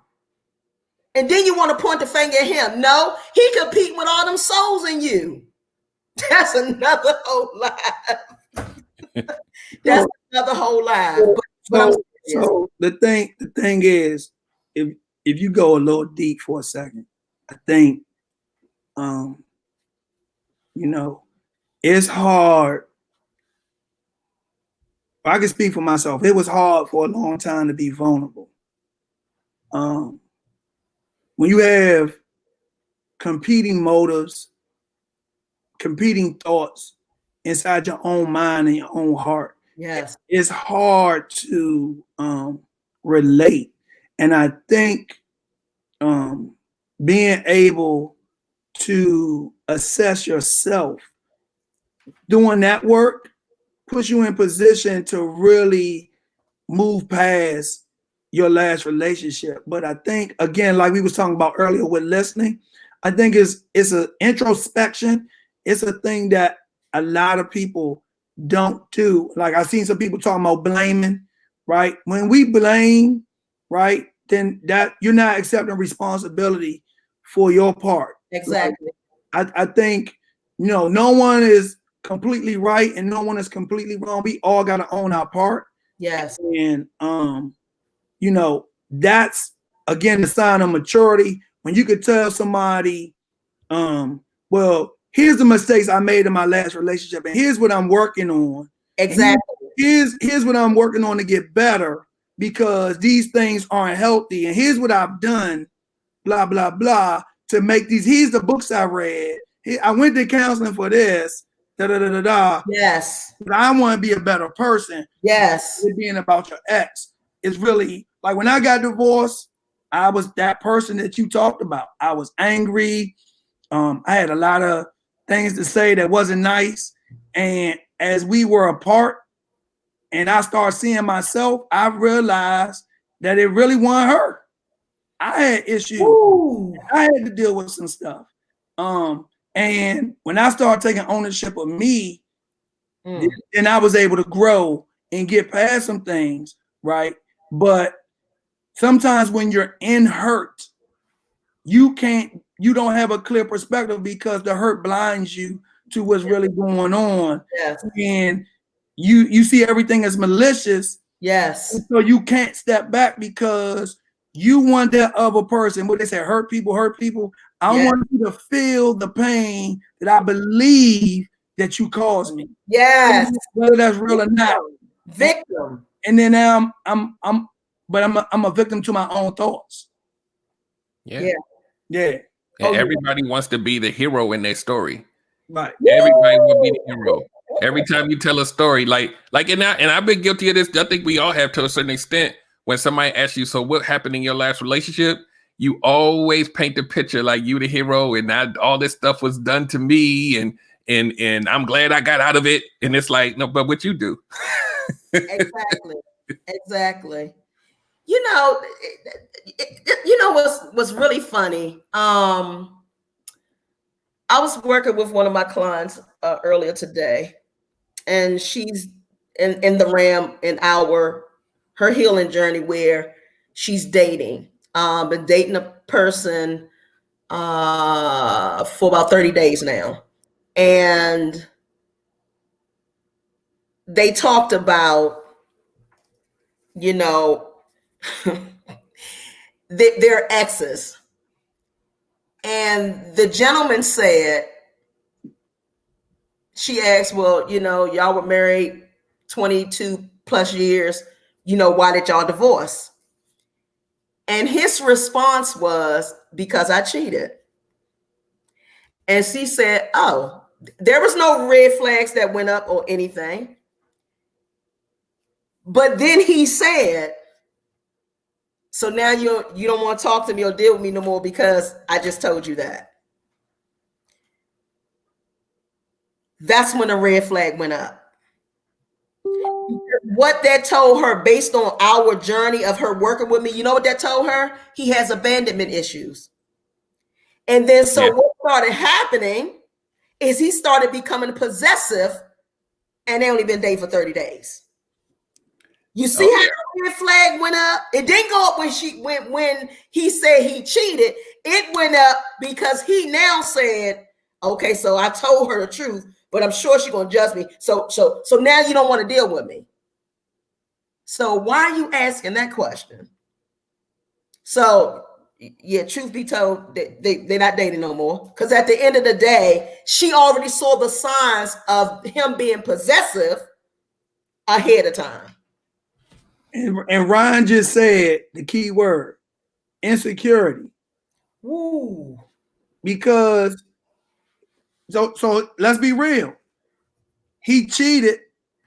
He saw the damage he caused, and he didn't want that to happen to him. So now I gotta be possessive to ensure that the damage I did don't happen to me. There it is. And that's exactly what I told her. Yeah. That is exactly the words that I told her. He already know all the moves. So now he questioning you, why you late? Like, we're going back, why you late? Because he know what he doing when he late. So because he ain't really dealt with what he did. Yeah. Yeah. And to be honest, he's really in no condition to be dating nobody. That's what I mean by some people need to take a damn hiatus. Sit your ass down and get some counseling. Because you tainted, and you're going to taint anything that you touch.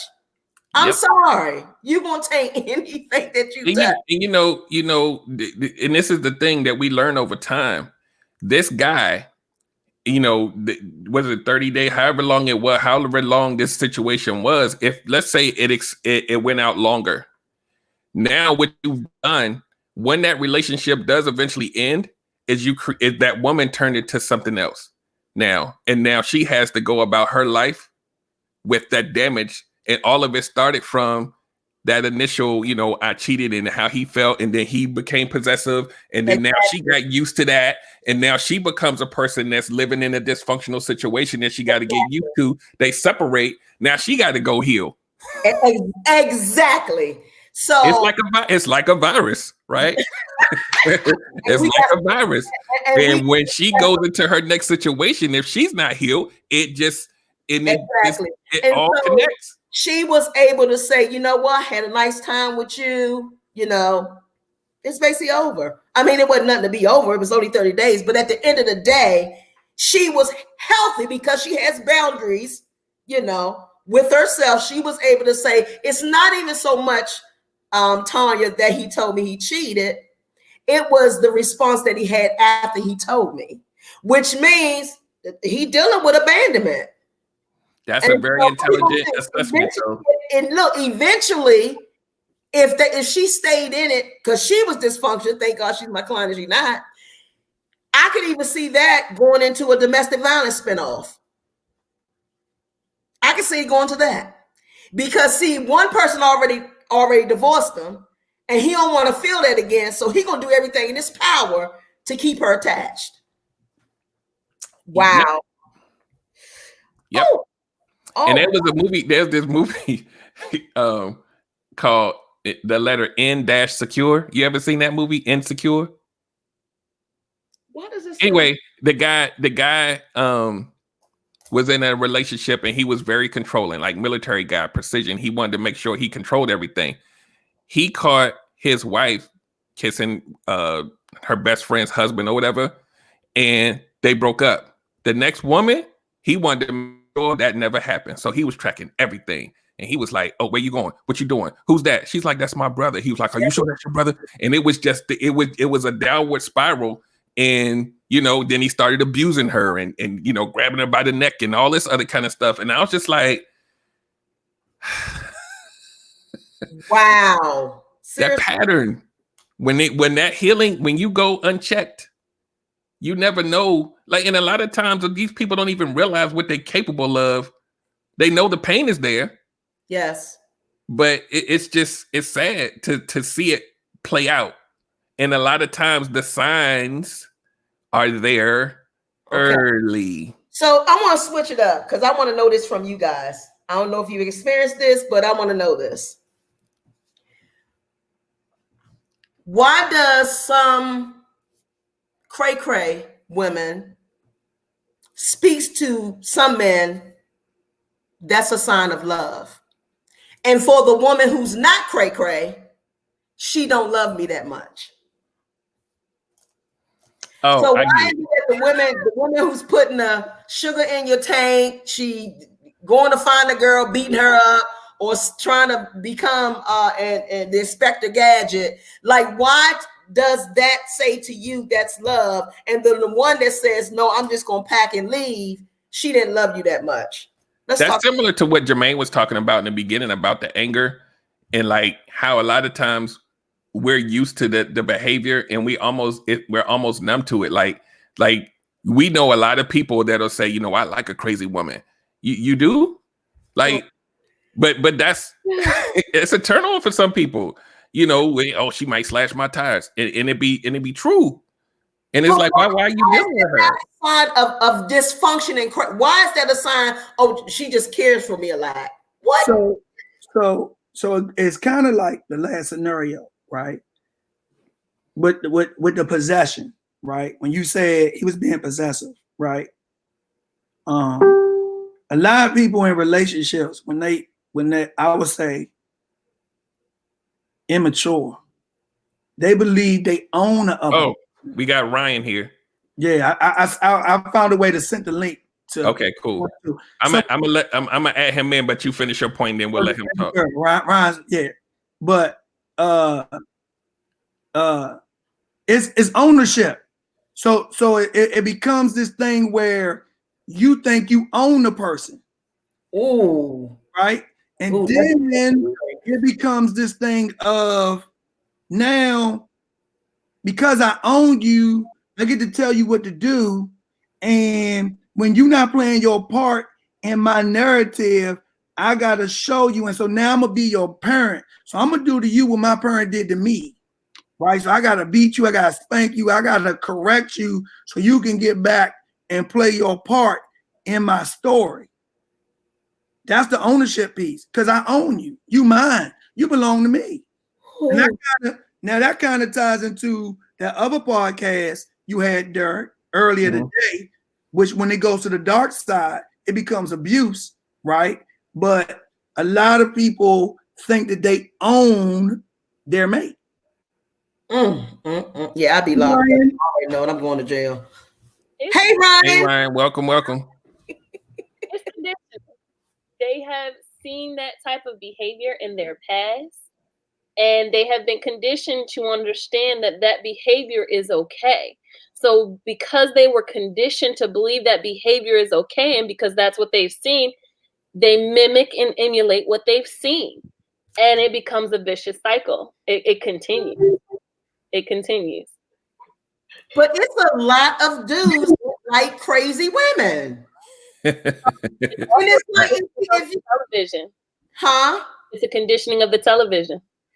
Yeah, and the sad part about it, when you healthy and you just say, you know what? No, we're not right for each other. I'm good. Let me just pack. Let me just go ahead and get out. Well, you don't love me. And it's like, what the hell?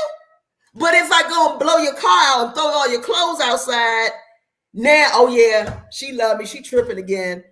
I'll just be sitting back. And I'm not gonna lie, these are some of the scenarios to my clients right now. And I'm just like, what? Like, serious.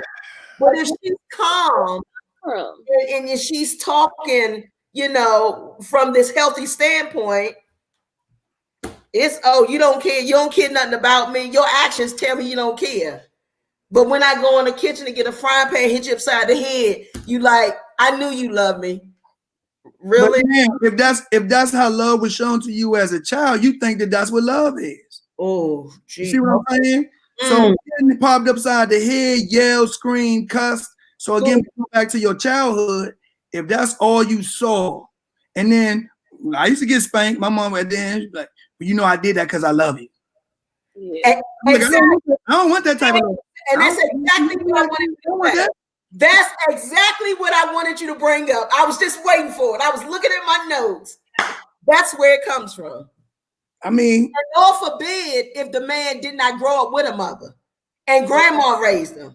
So now he got that mindset of I've been thrown away, I've been trashed, or you know, you got that mindset of I'm not wanted. Right. So then you find a woman and now you controlling her every move because now she's just become your mother.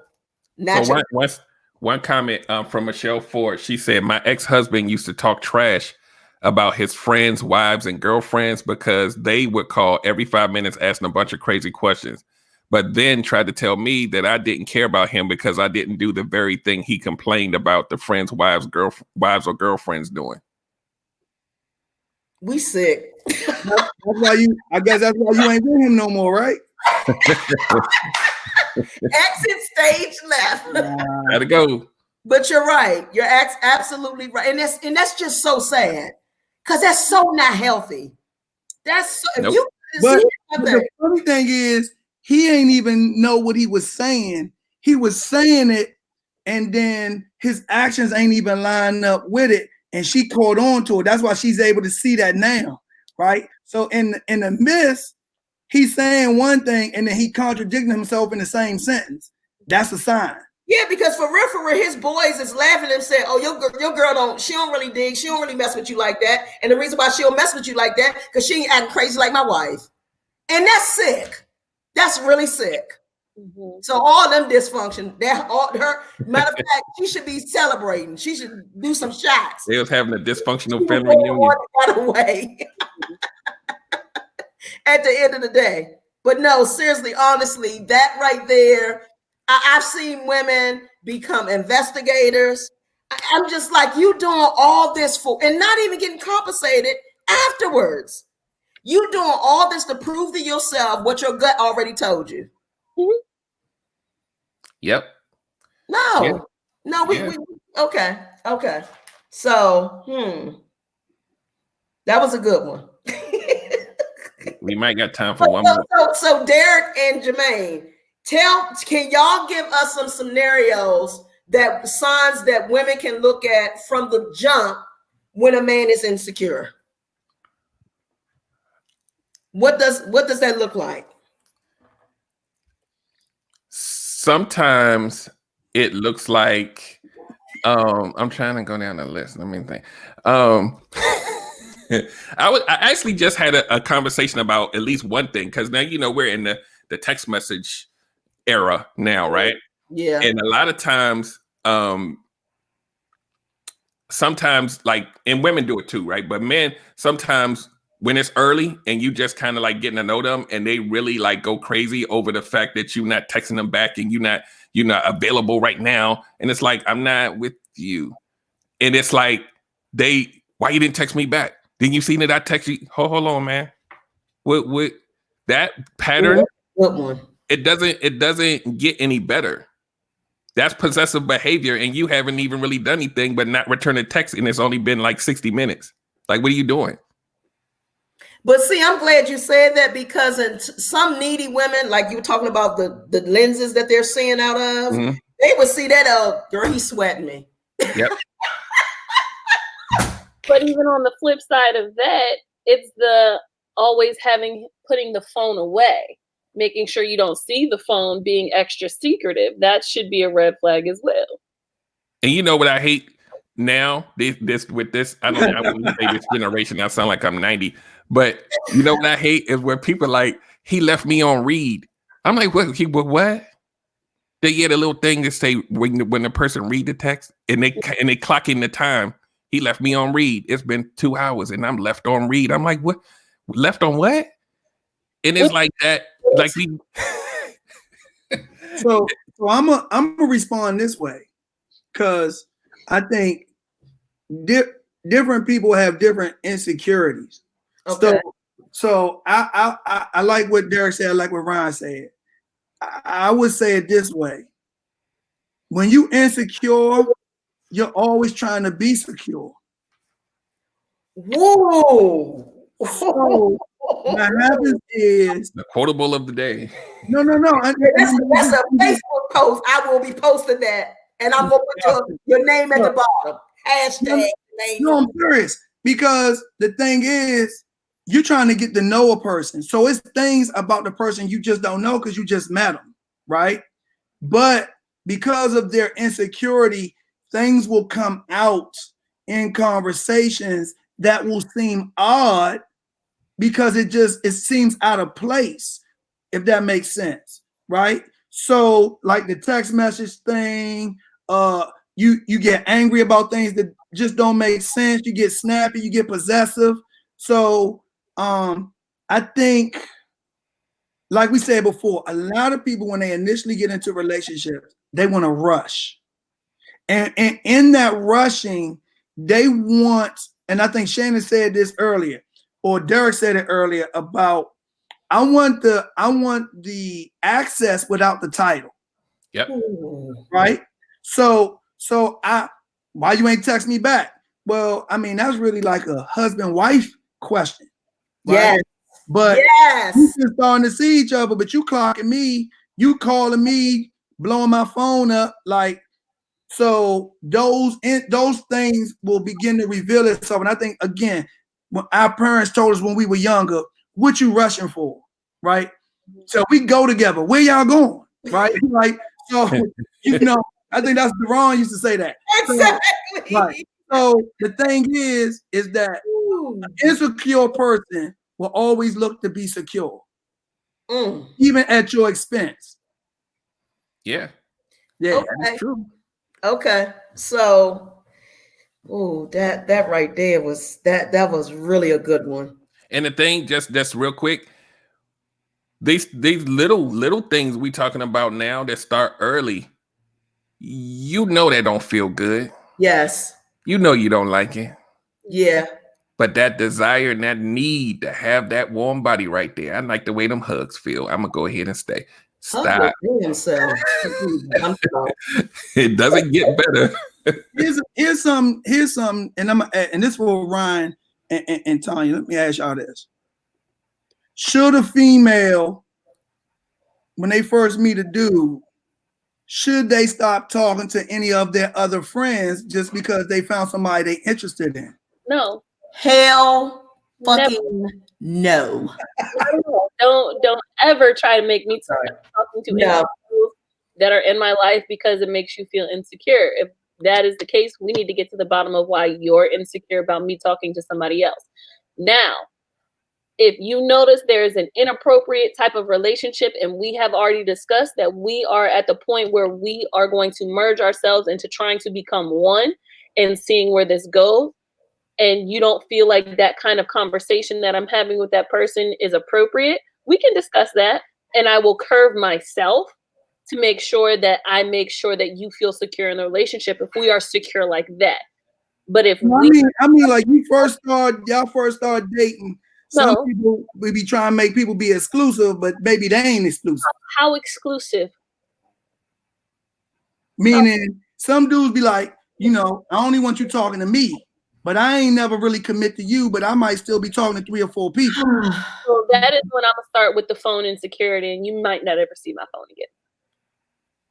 That just looks like a block. Where your phone at right now? Huh? I got jokes. But here's the thing. Here's the thing, though. Here's the scary part. It works. I know it does. But see, the sad part about that, will do anything to be with somebody else. The sad part about that is he didn't even earn that level. Nope. Excuse me. Nope. And let me just say this. Let me say this because this is like a thorn in my ass right now. Ladies, get the hell off of titles. Give your own damn self a damn title. Y'all doing all these trips and flips and backhand and swinging from the chandelier for a damn title. Do you know how many women right now are married with the title wife and ain't a wife? They are not a wife. In fact, they become roommates because they're not even sleeping in the same room. So y'all better get off these titles. Y'all better get off these. And I'm going to tell you right now, when you come in the game, understanding your title from the beginning, he can't run no game on you. Why? Because he know that you're not looking for a title. Are you kidding me? Yeah, then he'll go eat off the 3 that Jermaine talked about earlier, but they got the food poison. He'll go eat over there. Because he don't want nothing healthy. He ain't vegan. He don't want no full course meal. He want the poison. But seriously, ladies, get off the titles. That's why they able to play y'all. Y'all searching for a title. Give yourself a title. But the title gets you closer to #relationship goals, though. But why do you these are relationship goals? Because everybody's relationship isn't the same. Exactly. Bingo. It's the fairy tale. Yeah. Exactly. Yep. It's the fairy tale. It doesn't last. A lot of people haven't examined the fairy tale about relationships. And so they have this narrative about what they think it should be. And like, how many females have this? They already have mapped out their wedding day. It's already mapped out. Already know what it's going to look like. Already got this thing mapped out. I've been thinking about this since I was 8. Insert man here. Right. But that's where it always stops. They don't until you are ready to get married and you've talked to a married couple, nobody tells you or shows you that the relationship continues, and you have to continue to put in that work. All the stories and the fairy tales that girls are tripping over that they've been told since they were little, it ends that they lived happily ever after. Lord God. What does that look like? What that looks like. That's and even furthermore, the unfortunate piece now with social media is Facebook makes the fairy tale look real. Oh, they do, with all these stupid engagements and Lord, then you got women proposing to men. If that's your thing, do it. But come on, like no worth, no worth. And on a high school level, we got promposals now. So they doing like proposals, like they getting married to go to the prom, son. And ain't nobody working for nothing. Just giving away free. Right. It's their dry run. Wow. But you know what? Even now with the younger people, because I got a lot of nieces and nephews. In fact, I lost count because it's 8 of us. But even with my nieces and nephews, you acting like you in an exclusive relationship doing something that a wife would do. Excuse me? And you know I'm gonna be all over it. What, like, really? You think you're in a full-blown relationship and you 18? Yep. Wifey duties, girlfriend title. I teach middle school, and they put so much energy and so much passion into these relationships where you only see each other at school. I know my kids are hurting right now because they have to be at home. They can't see each other. They can't meet up. And it's just like you put all this energy into that. Like, you're going to be so mad when you are 24 and you wasted all this energy. And my knees, look, she can't eat, she can't sleep. I'm like, girl, if you don't take your ass outside and play with some chalk. I'm like, go put on Mary J when you in that mood. Go put on some Teletubbies and keep it pushing. Like, you don't need that. You're 18 and already changing your diet. Okay, anyway. They just went left. It's cool though. No, she had me at Teletubbies, man. You know what I'm saying? All jokes aside. So I actually have one last thing that I would like to ask of Jermaine and Derek.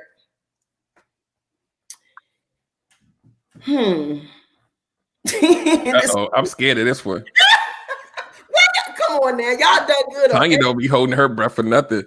Everything we talk about, y'all done did good. What now? And I'm glad, Jermaine, you've been married before, so you can answer this. And Derek, you're married. What told you that she was the one? Jermaine. Or wait a minute. His side piece. Or is that phrase a bunch of bullshit? The one. Is the one really real? Or is it a lifespan of him or her becoming the one? Is it ongoing? I think the short term, the short and sweet is yes, it's ongoing.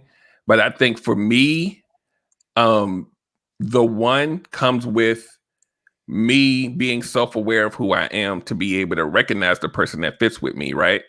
So I went through a lot of stuff before I was able, because I would, how we do, we on adrenaline rush. We end one, we get into another one, we not healing, we get into another one. And like you said, Tanya, you carrying all of those ties and all of that dysfunction to the 5th one and the 6th one and the 7th one.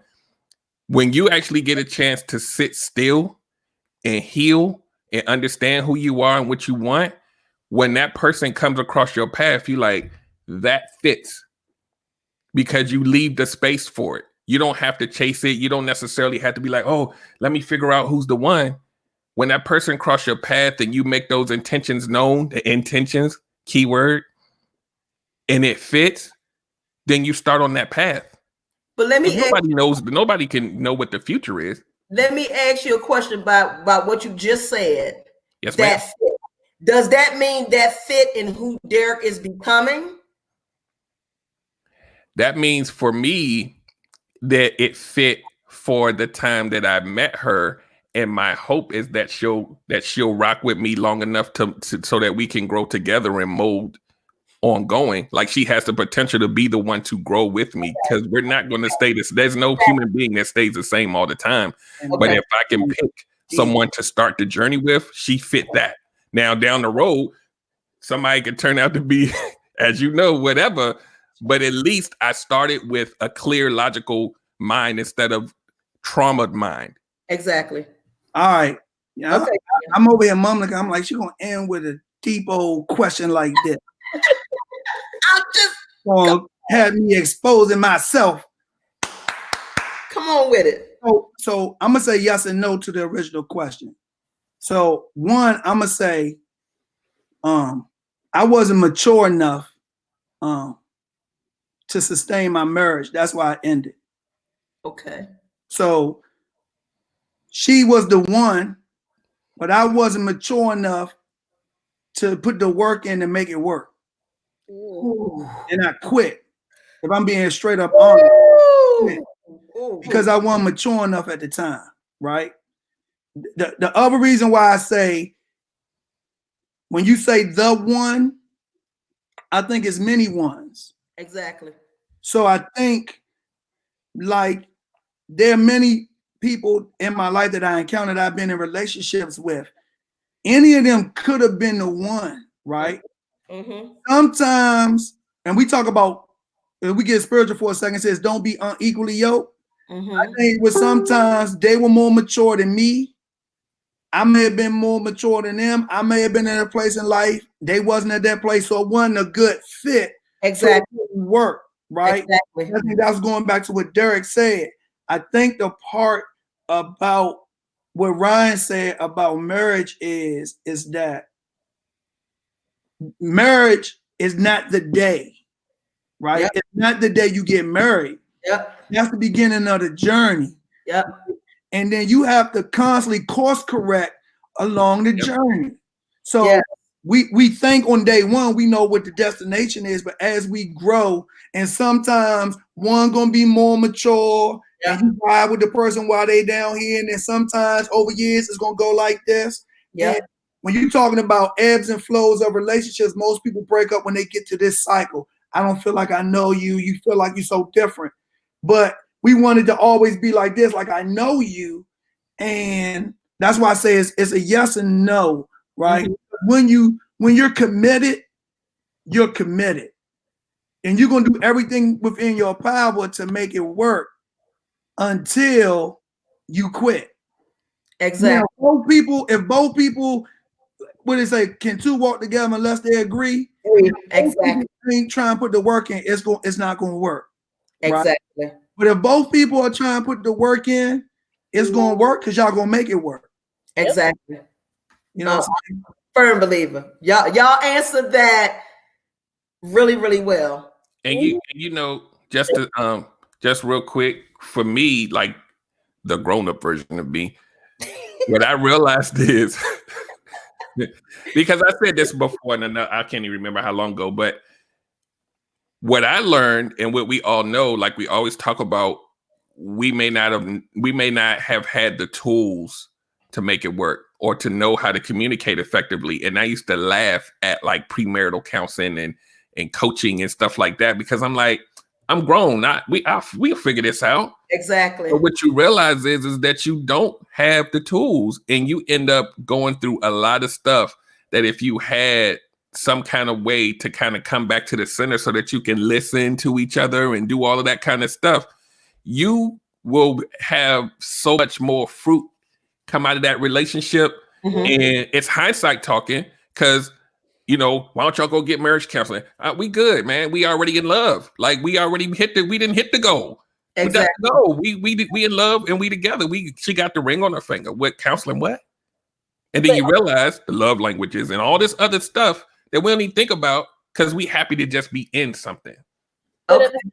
I mean, that goes back to even having that image emulated for you. My parents are happily married 30 plus years. They don't talk about the work that it takes to get to that point. Yeah. They don't talk about what it takes to build that type of relationship prior to and after you get married. It's not a discussion. And that is something that needs to start being a bigger discussion with everybody, like even just parent to child. Like, yes. Just to piggyback off of you, Ryan, what you just said. You know what? I'm a grandmama's baby. It's 8 of us. I didn't want to be on mama or daddy lap, but at the end of the day, grandparents were telling those stories, and I so miss that now. Like grandmothers are like 30. What they gonna talk about? What do we know at 30? I don't know anything. And so, okay, so I got one closeout question. Where did you learn your dating skills? Wait, sorry. I did not. I didn't have to learn what. They was on the job training. Ryan, where did you learn? I'm gonna tell you what I learned. I actually started off trying to be friends with females, like straight up, like trying to get to know them for real. And as a byproduct, they started giving me the goods. And I was like, oh. And that was my game. And I legitimately started off just trying to be a nice guy. And being a nice guy got me the draws. No, Jermaine was slick at 5 years old, y'all. I'm sorry. I don't remember elementary. 5 years old. This 5 years old. I wish I had those. I still had those pictures. This fella at 5 years old, I'm telling you, he had a little light skin with that little wavy hair. Oh, he was something that at 5, elementary school. No, no. Hey, don't tell nobody about your hair now. It's gone now, okay? At 5 years old, elementary, he was doing the girls. Okay, elementary. But no, where did you learn your dating habits from? Where did you get them? For me, I got my dating habits from Disney movies, and There it is. It's really Disney movies. It's Disney movies, and what you actually see, and over time, is they've shifted from the damsel in distress, man, come save me, to okay, I don't need a man to save me. But that just came out in 2016. What was I watching when I was growing up? It was definitely, I mean, Nala had a little bite to her, but it saved the day. So a man was always saving the woman. I always learned it from that. The dramas that came out that were age appropriate, the woman was always being saved. So that's, I mean, if that's what I'm seeing, even my mother is a very strong Black woman. Like, she was an officer in the United States Navy. She is a very strong Black woman. She held the home down. I did not look to her for my relationship example. Exactly. What I should have. Okay. And Jermaine, you had said where? Did you? Oh, you said just, because you was trying to be their friend. And first of all, I didn't even know what the I didn't know what the hell was going on. So y'all remember me at Northwestern. I was small for a long time.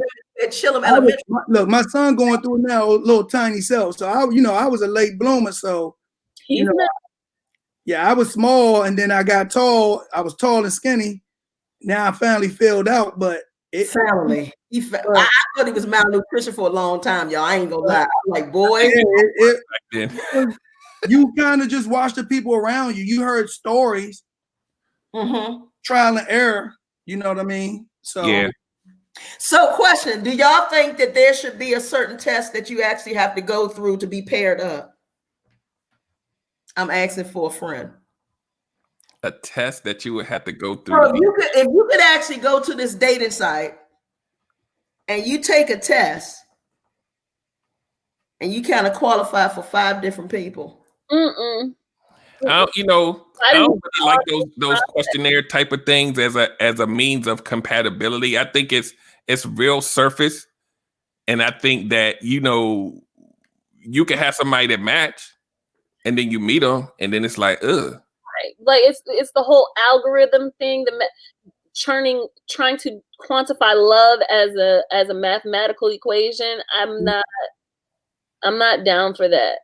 I'm gonna say yes. Yes.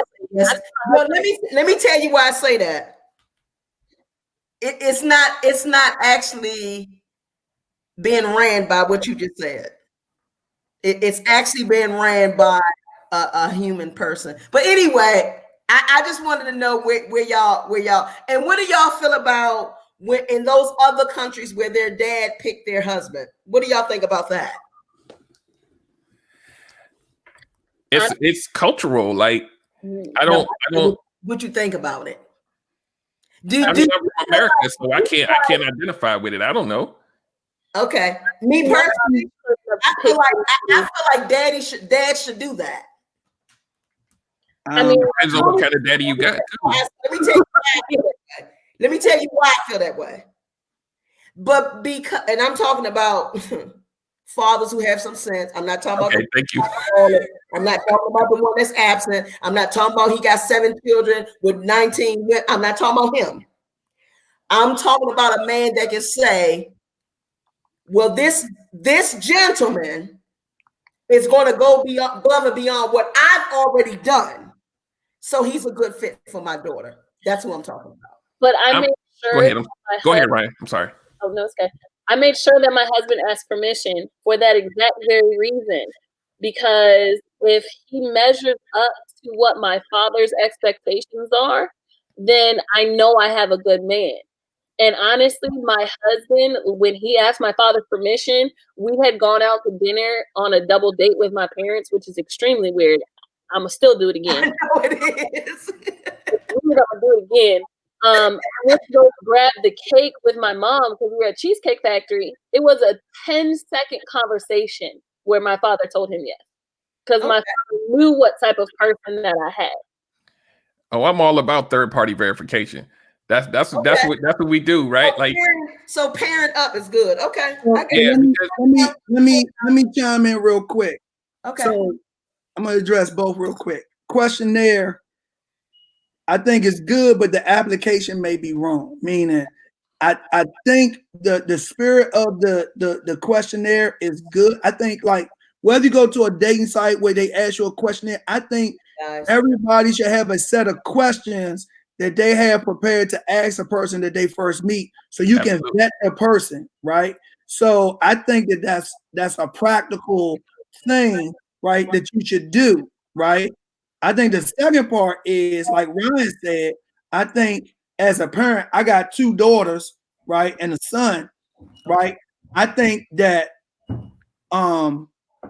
arranged marriages historically were about finances and moving the family up the economic ladder in certain countries, right?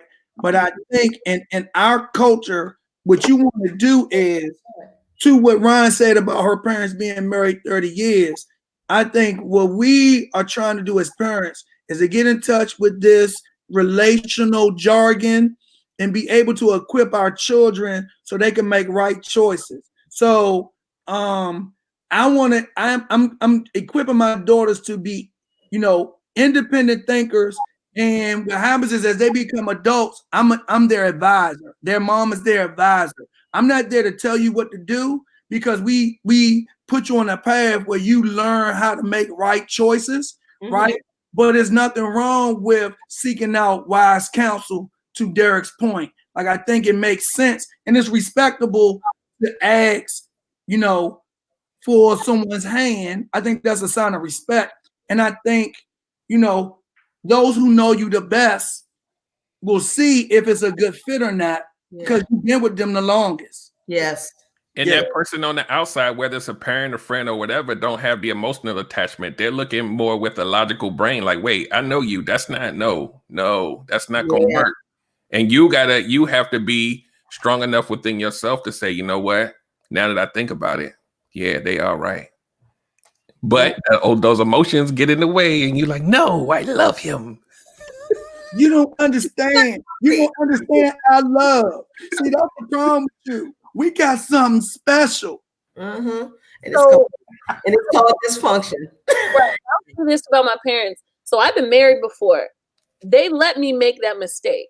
So the first husband even asked for their hand. They didn't necessarily say yes. They said it's her decision. And Right. they let me make that mistake. But what they let me do also is they let me exit that mistake with dignity. Exactly. They didn't do the, we told you, Exactly. that got that neck roll. And my mom's, she's a perfectionist with it too. So they let me make that mistake, but they did not make me feel bad about making that mistake. So that also showed growth in my parents. So when I came back to them again with another person, they were kind of skeptical, but they let it play out. And then they got to know him. And then they're like, no, that's the person. Yeah. That's right, my man. That's right. Awesome. This is awesome, guys. This has been. So we're going to wrap this up and put it in a pretty bow. We used to be able to stay up late like this. But anyway. I don't have a Zoom until 10 o'clock tomorrow. I can go on for days and days and days because, this right here, people need this, guys. This is something that people need, even if they are in a marriage, they need it. So we're going to do it again. I'm an advocate. I mean, it is what it is, but it gives you a different perspective for everybody. Challenge the stuff that you were taught. If you need to get rid of it, get rid of it. If it's not serving you, get rid of it. And sometimes it is by trial and error at the end of the day. I'm the trial and error king, man. Everybody here, give yourself grace. Love on you guys. Give yourself grace. Well, Derek, I might have a few friends that might have some other topics that you might want to have shows about. So I'll get with them. Let me know. I'm game for anything. Yeah, connect you so you can have, they can do their thing. So because I'm all, at the end of the day, the spirit of this show, even though it's, I'm doing the whole podcast, the spirit of this is to let regular people see regular people going through regular things and letting them see that it's not just them. Yeah. A lot of us have a lot of similar stories and people just they're not aware and they feel like they're going through it by themselves and they keep going through the dysfunctional hamster wheel. And it's like, no, look, there's somebody that went through it and this is how they got out. And this is that's why I wanted to talk to the comments today, because the people in the comments, sometimes they'll look at the screen and they be like, okay, these are the professionals and they know what they're talking about. No, we messed up too. We messed up too. That's how we're able to coach and teach. 17 years. Oh yeah. I learned a whole lot. I can write about 10 books. So if this isn't Zoom, so it's not like I can have 50 people on the screen, but I can do 5. Yeah. 5 plus me. So if you know a couple of people that is not too, I won't say off the chain because Tanya's here, but I'm just saying they respectable. We can throw some folks up here if they have some opinions they want to share on the topic. We can do that. I can connect you with whoever I got and we'll work it out. Yeah, let me know. So we're gonna wrap this up, guys. Thank you, everybody. Ryan, thank you for jumping in at the bewitching hour. We appreciate you, Tanya, Jermaine. We're gonna do this again. It's almost a weekend. I know y'all probably got some parties to go. Wait, no, you don't. Right. But we may throw a part 3 in next week. This is the party. Yeah. Right. This is the party, right? So we'll figure. I'll talk to you guys in we'll find another day next week. I'll let y'all enjoy y'all weekend chilling at happy hour, whatever, in the basement or whatever you're doing. But I appreciate you guys. Thank you. Michelle says great show. We, whoever's still hanging in here with us. We got a good group. Yeah, we had a good group. I appreciate you guys, and we'll do it again. I'll reach out to you. And we might have to bring Ryan back again. Okay. So we making friends now. So let's do this again and we'll talk about it next week. Thank you, everybody, and we're gonna close it out. Peace. Have a good night. All right. Podcast over. That's a hell of a podcast. Somebody gonna be in the car like, dang, I done went to work, came back home. So I'm gonna close this. I'm gonna end this, bro. We ain't gonna do no after show tonight. So y'all have a good night, and I'll be talking to you guys. All right, brother. All right, take care. Peace.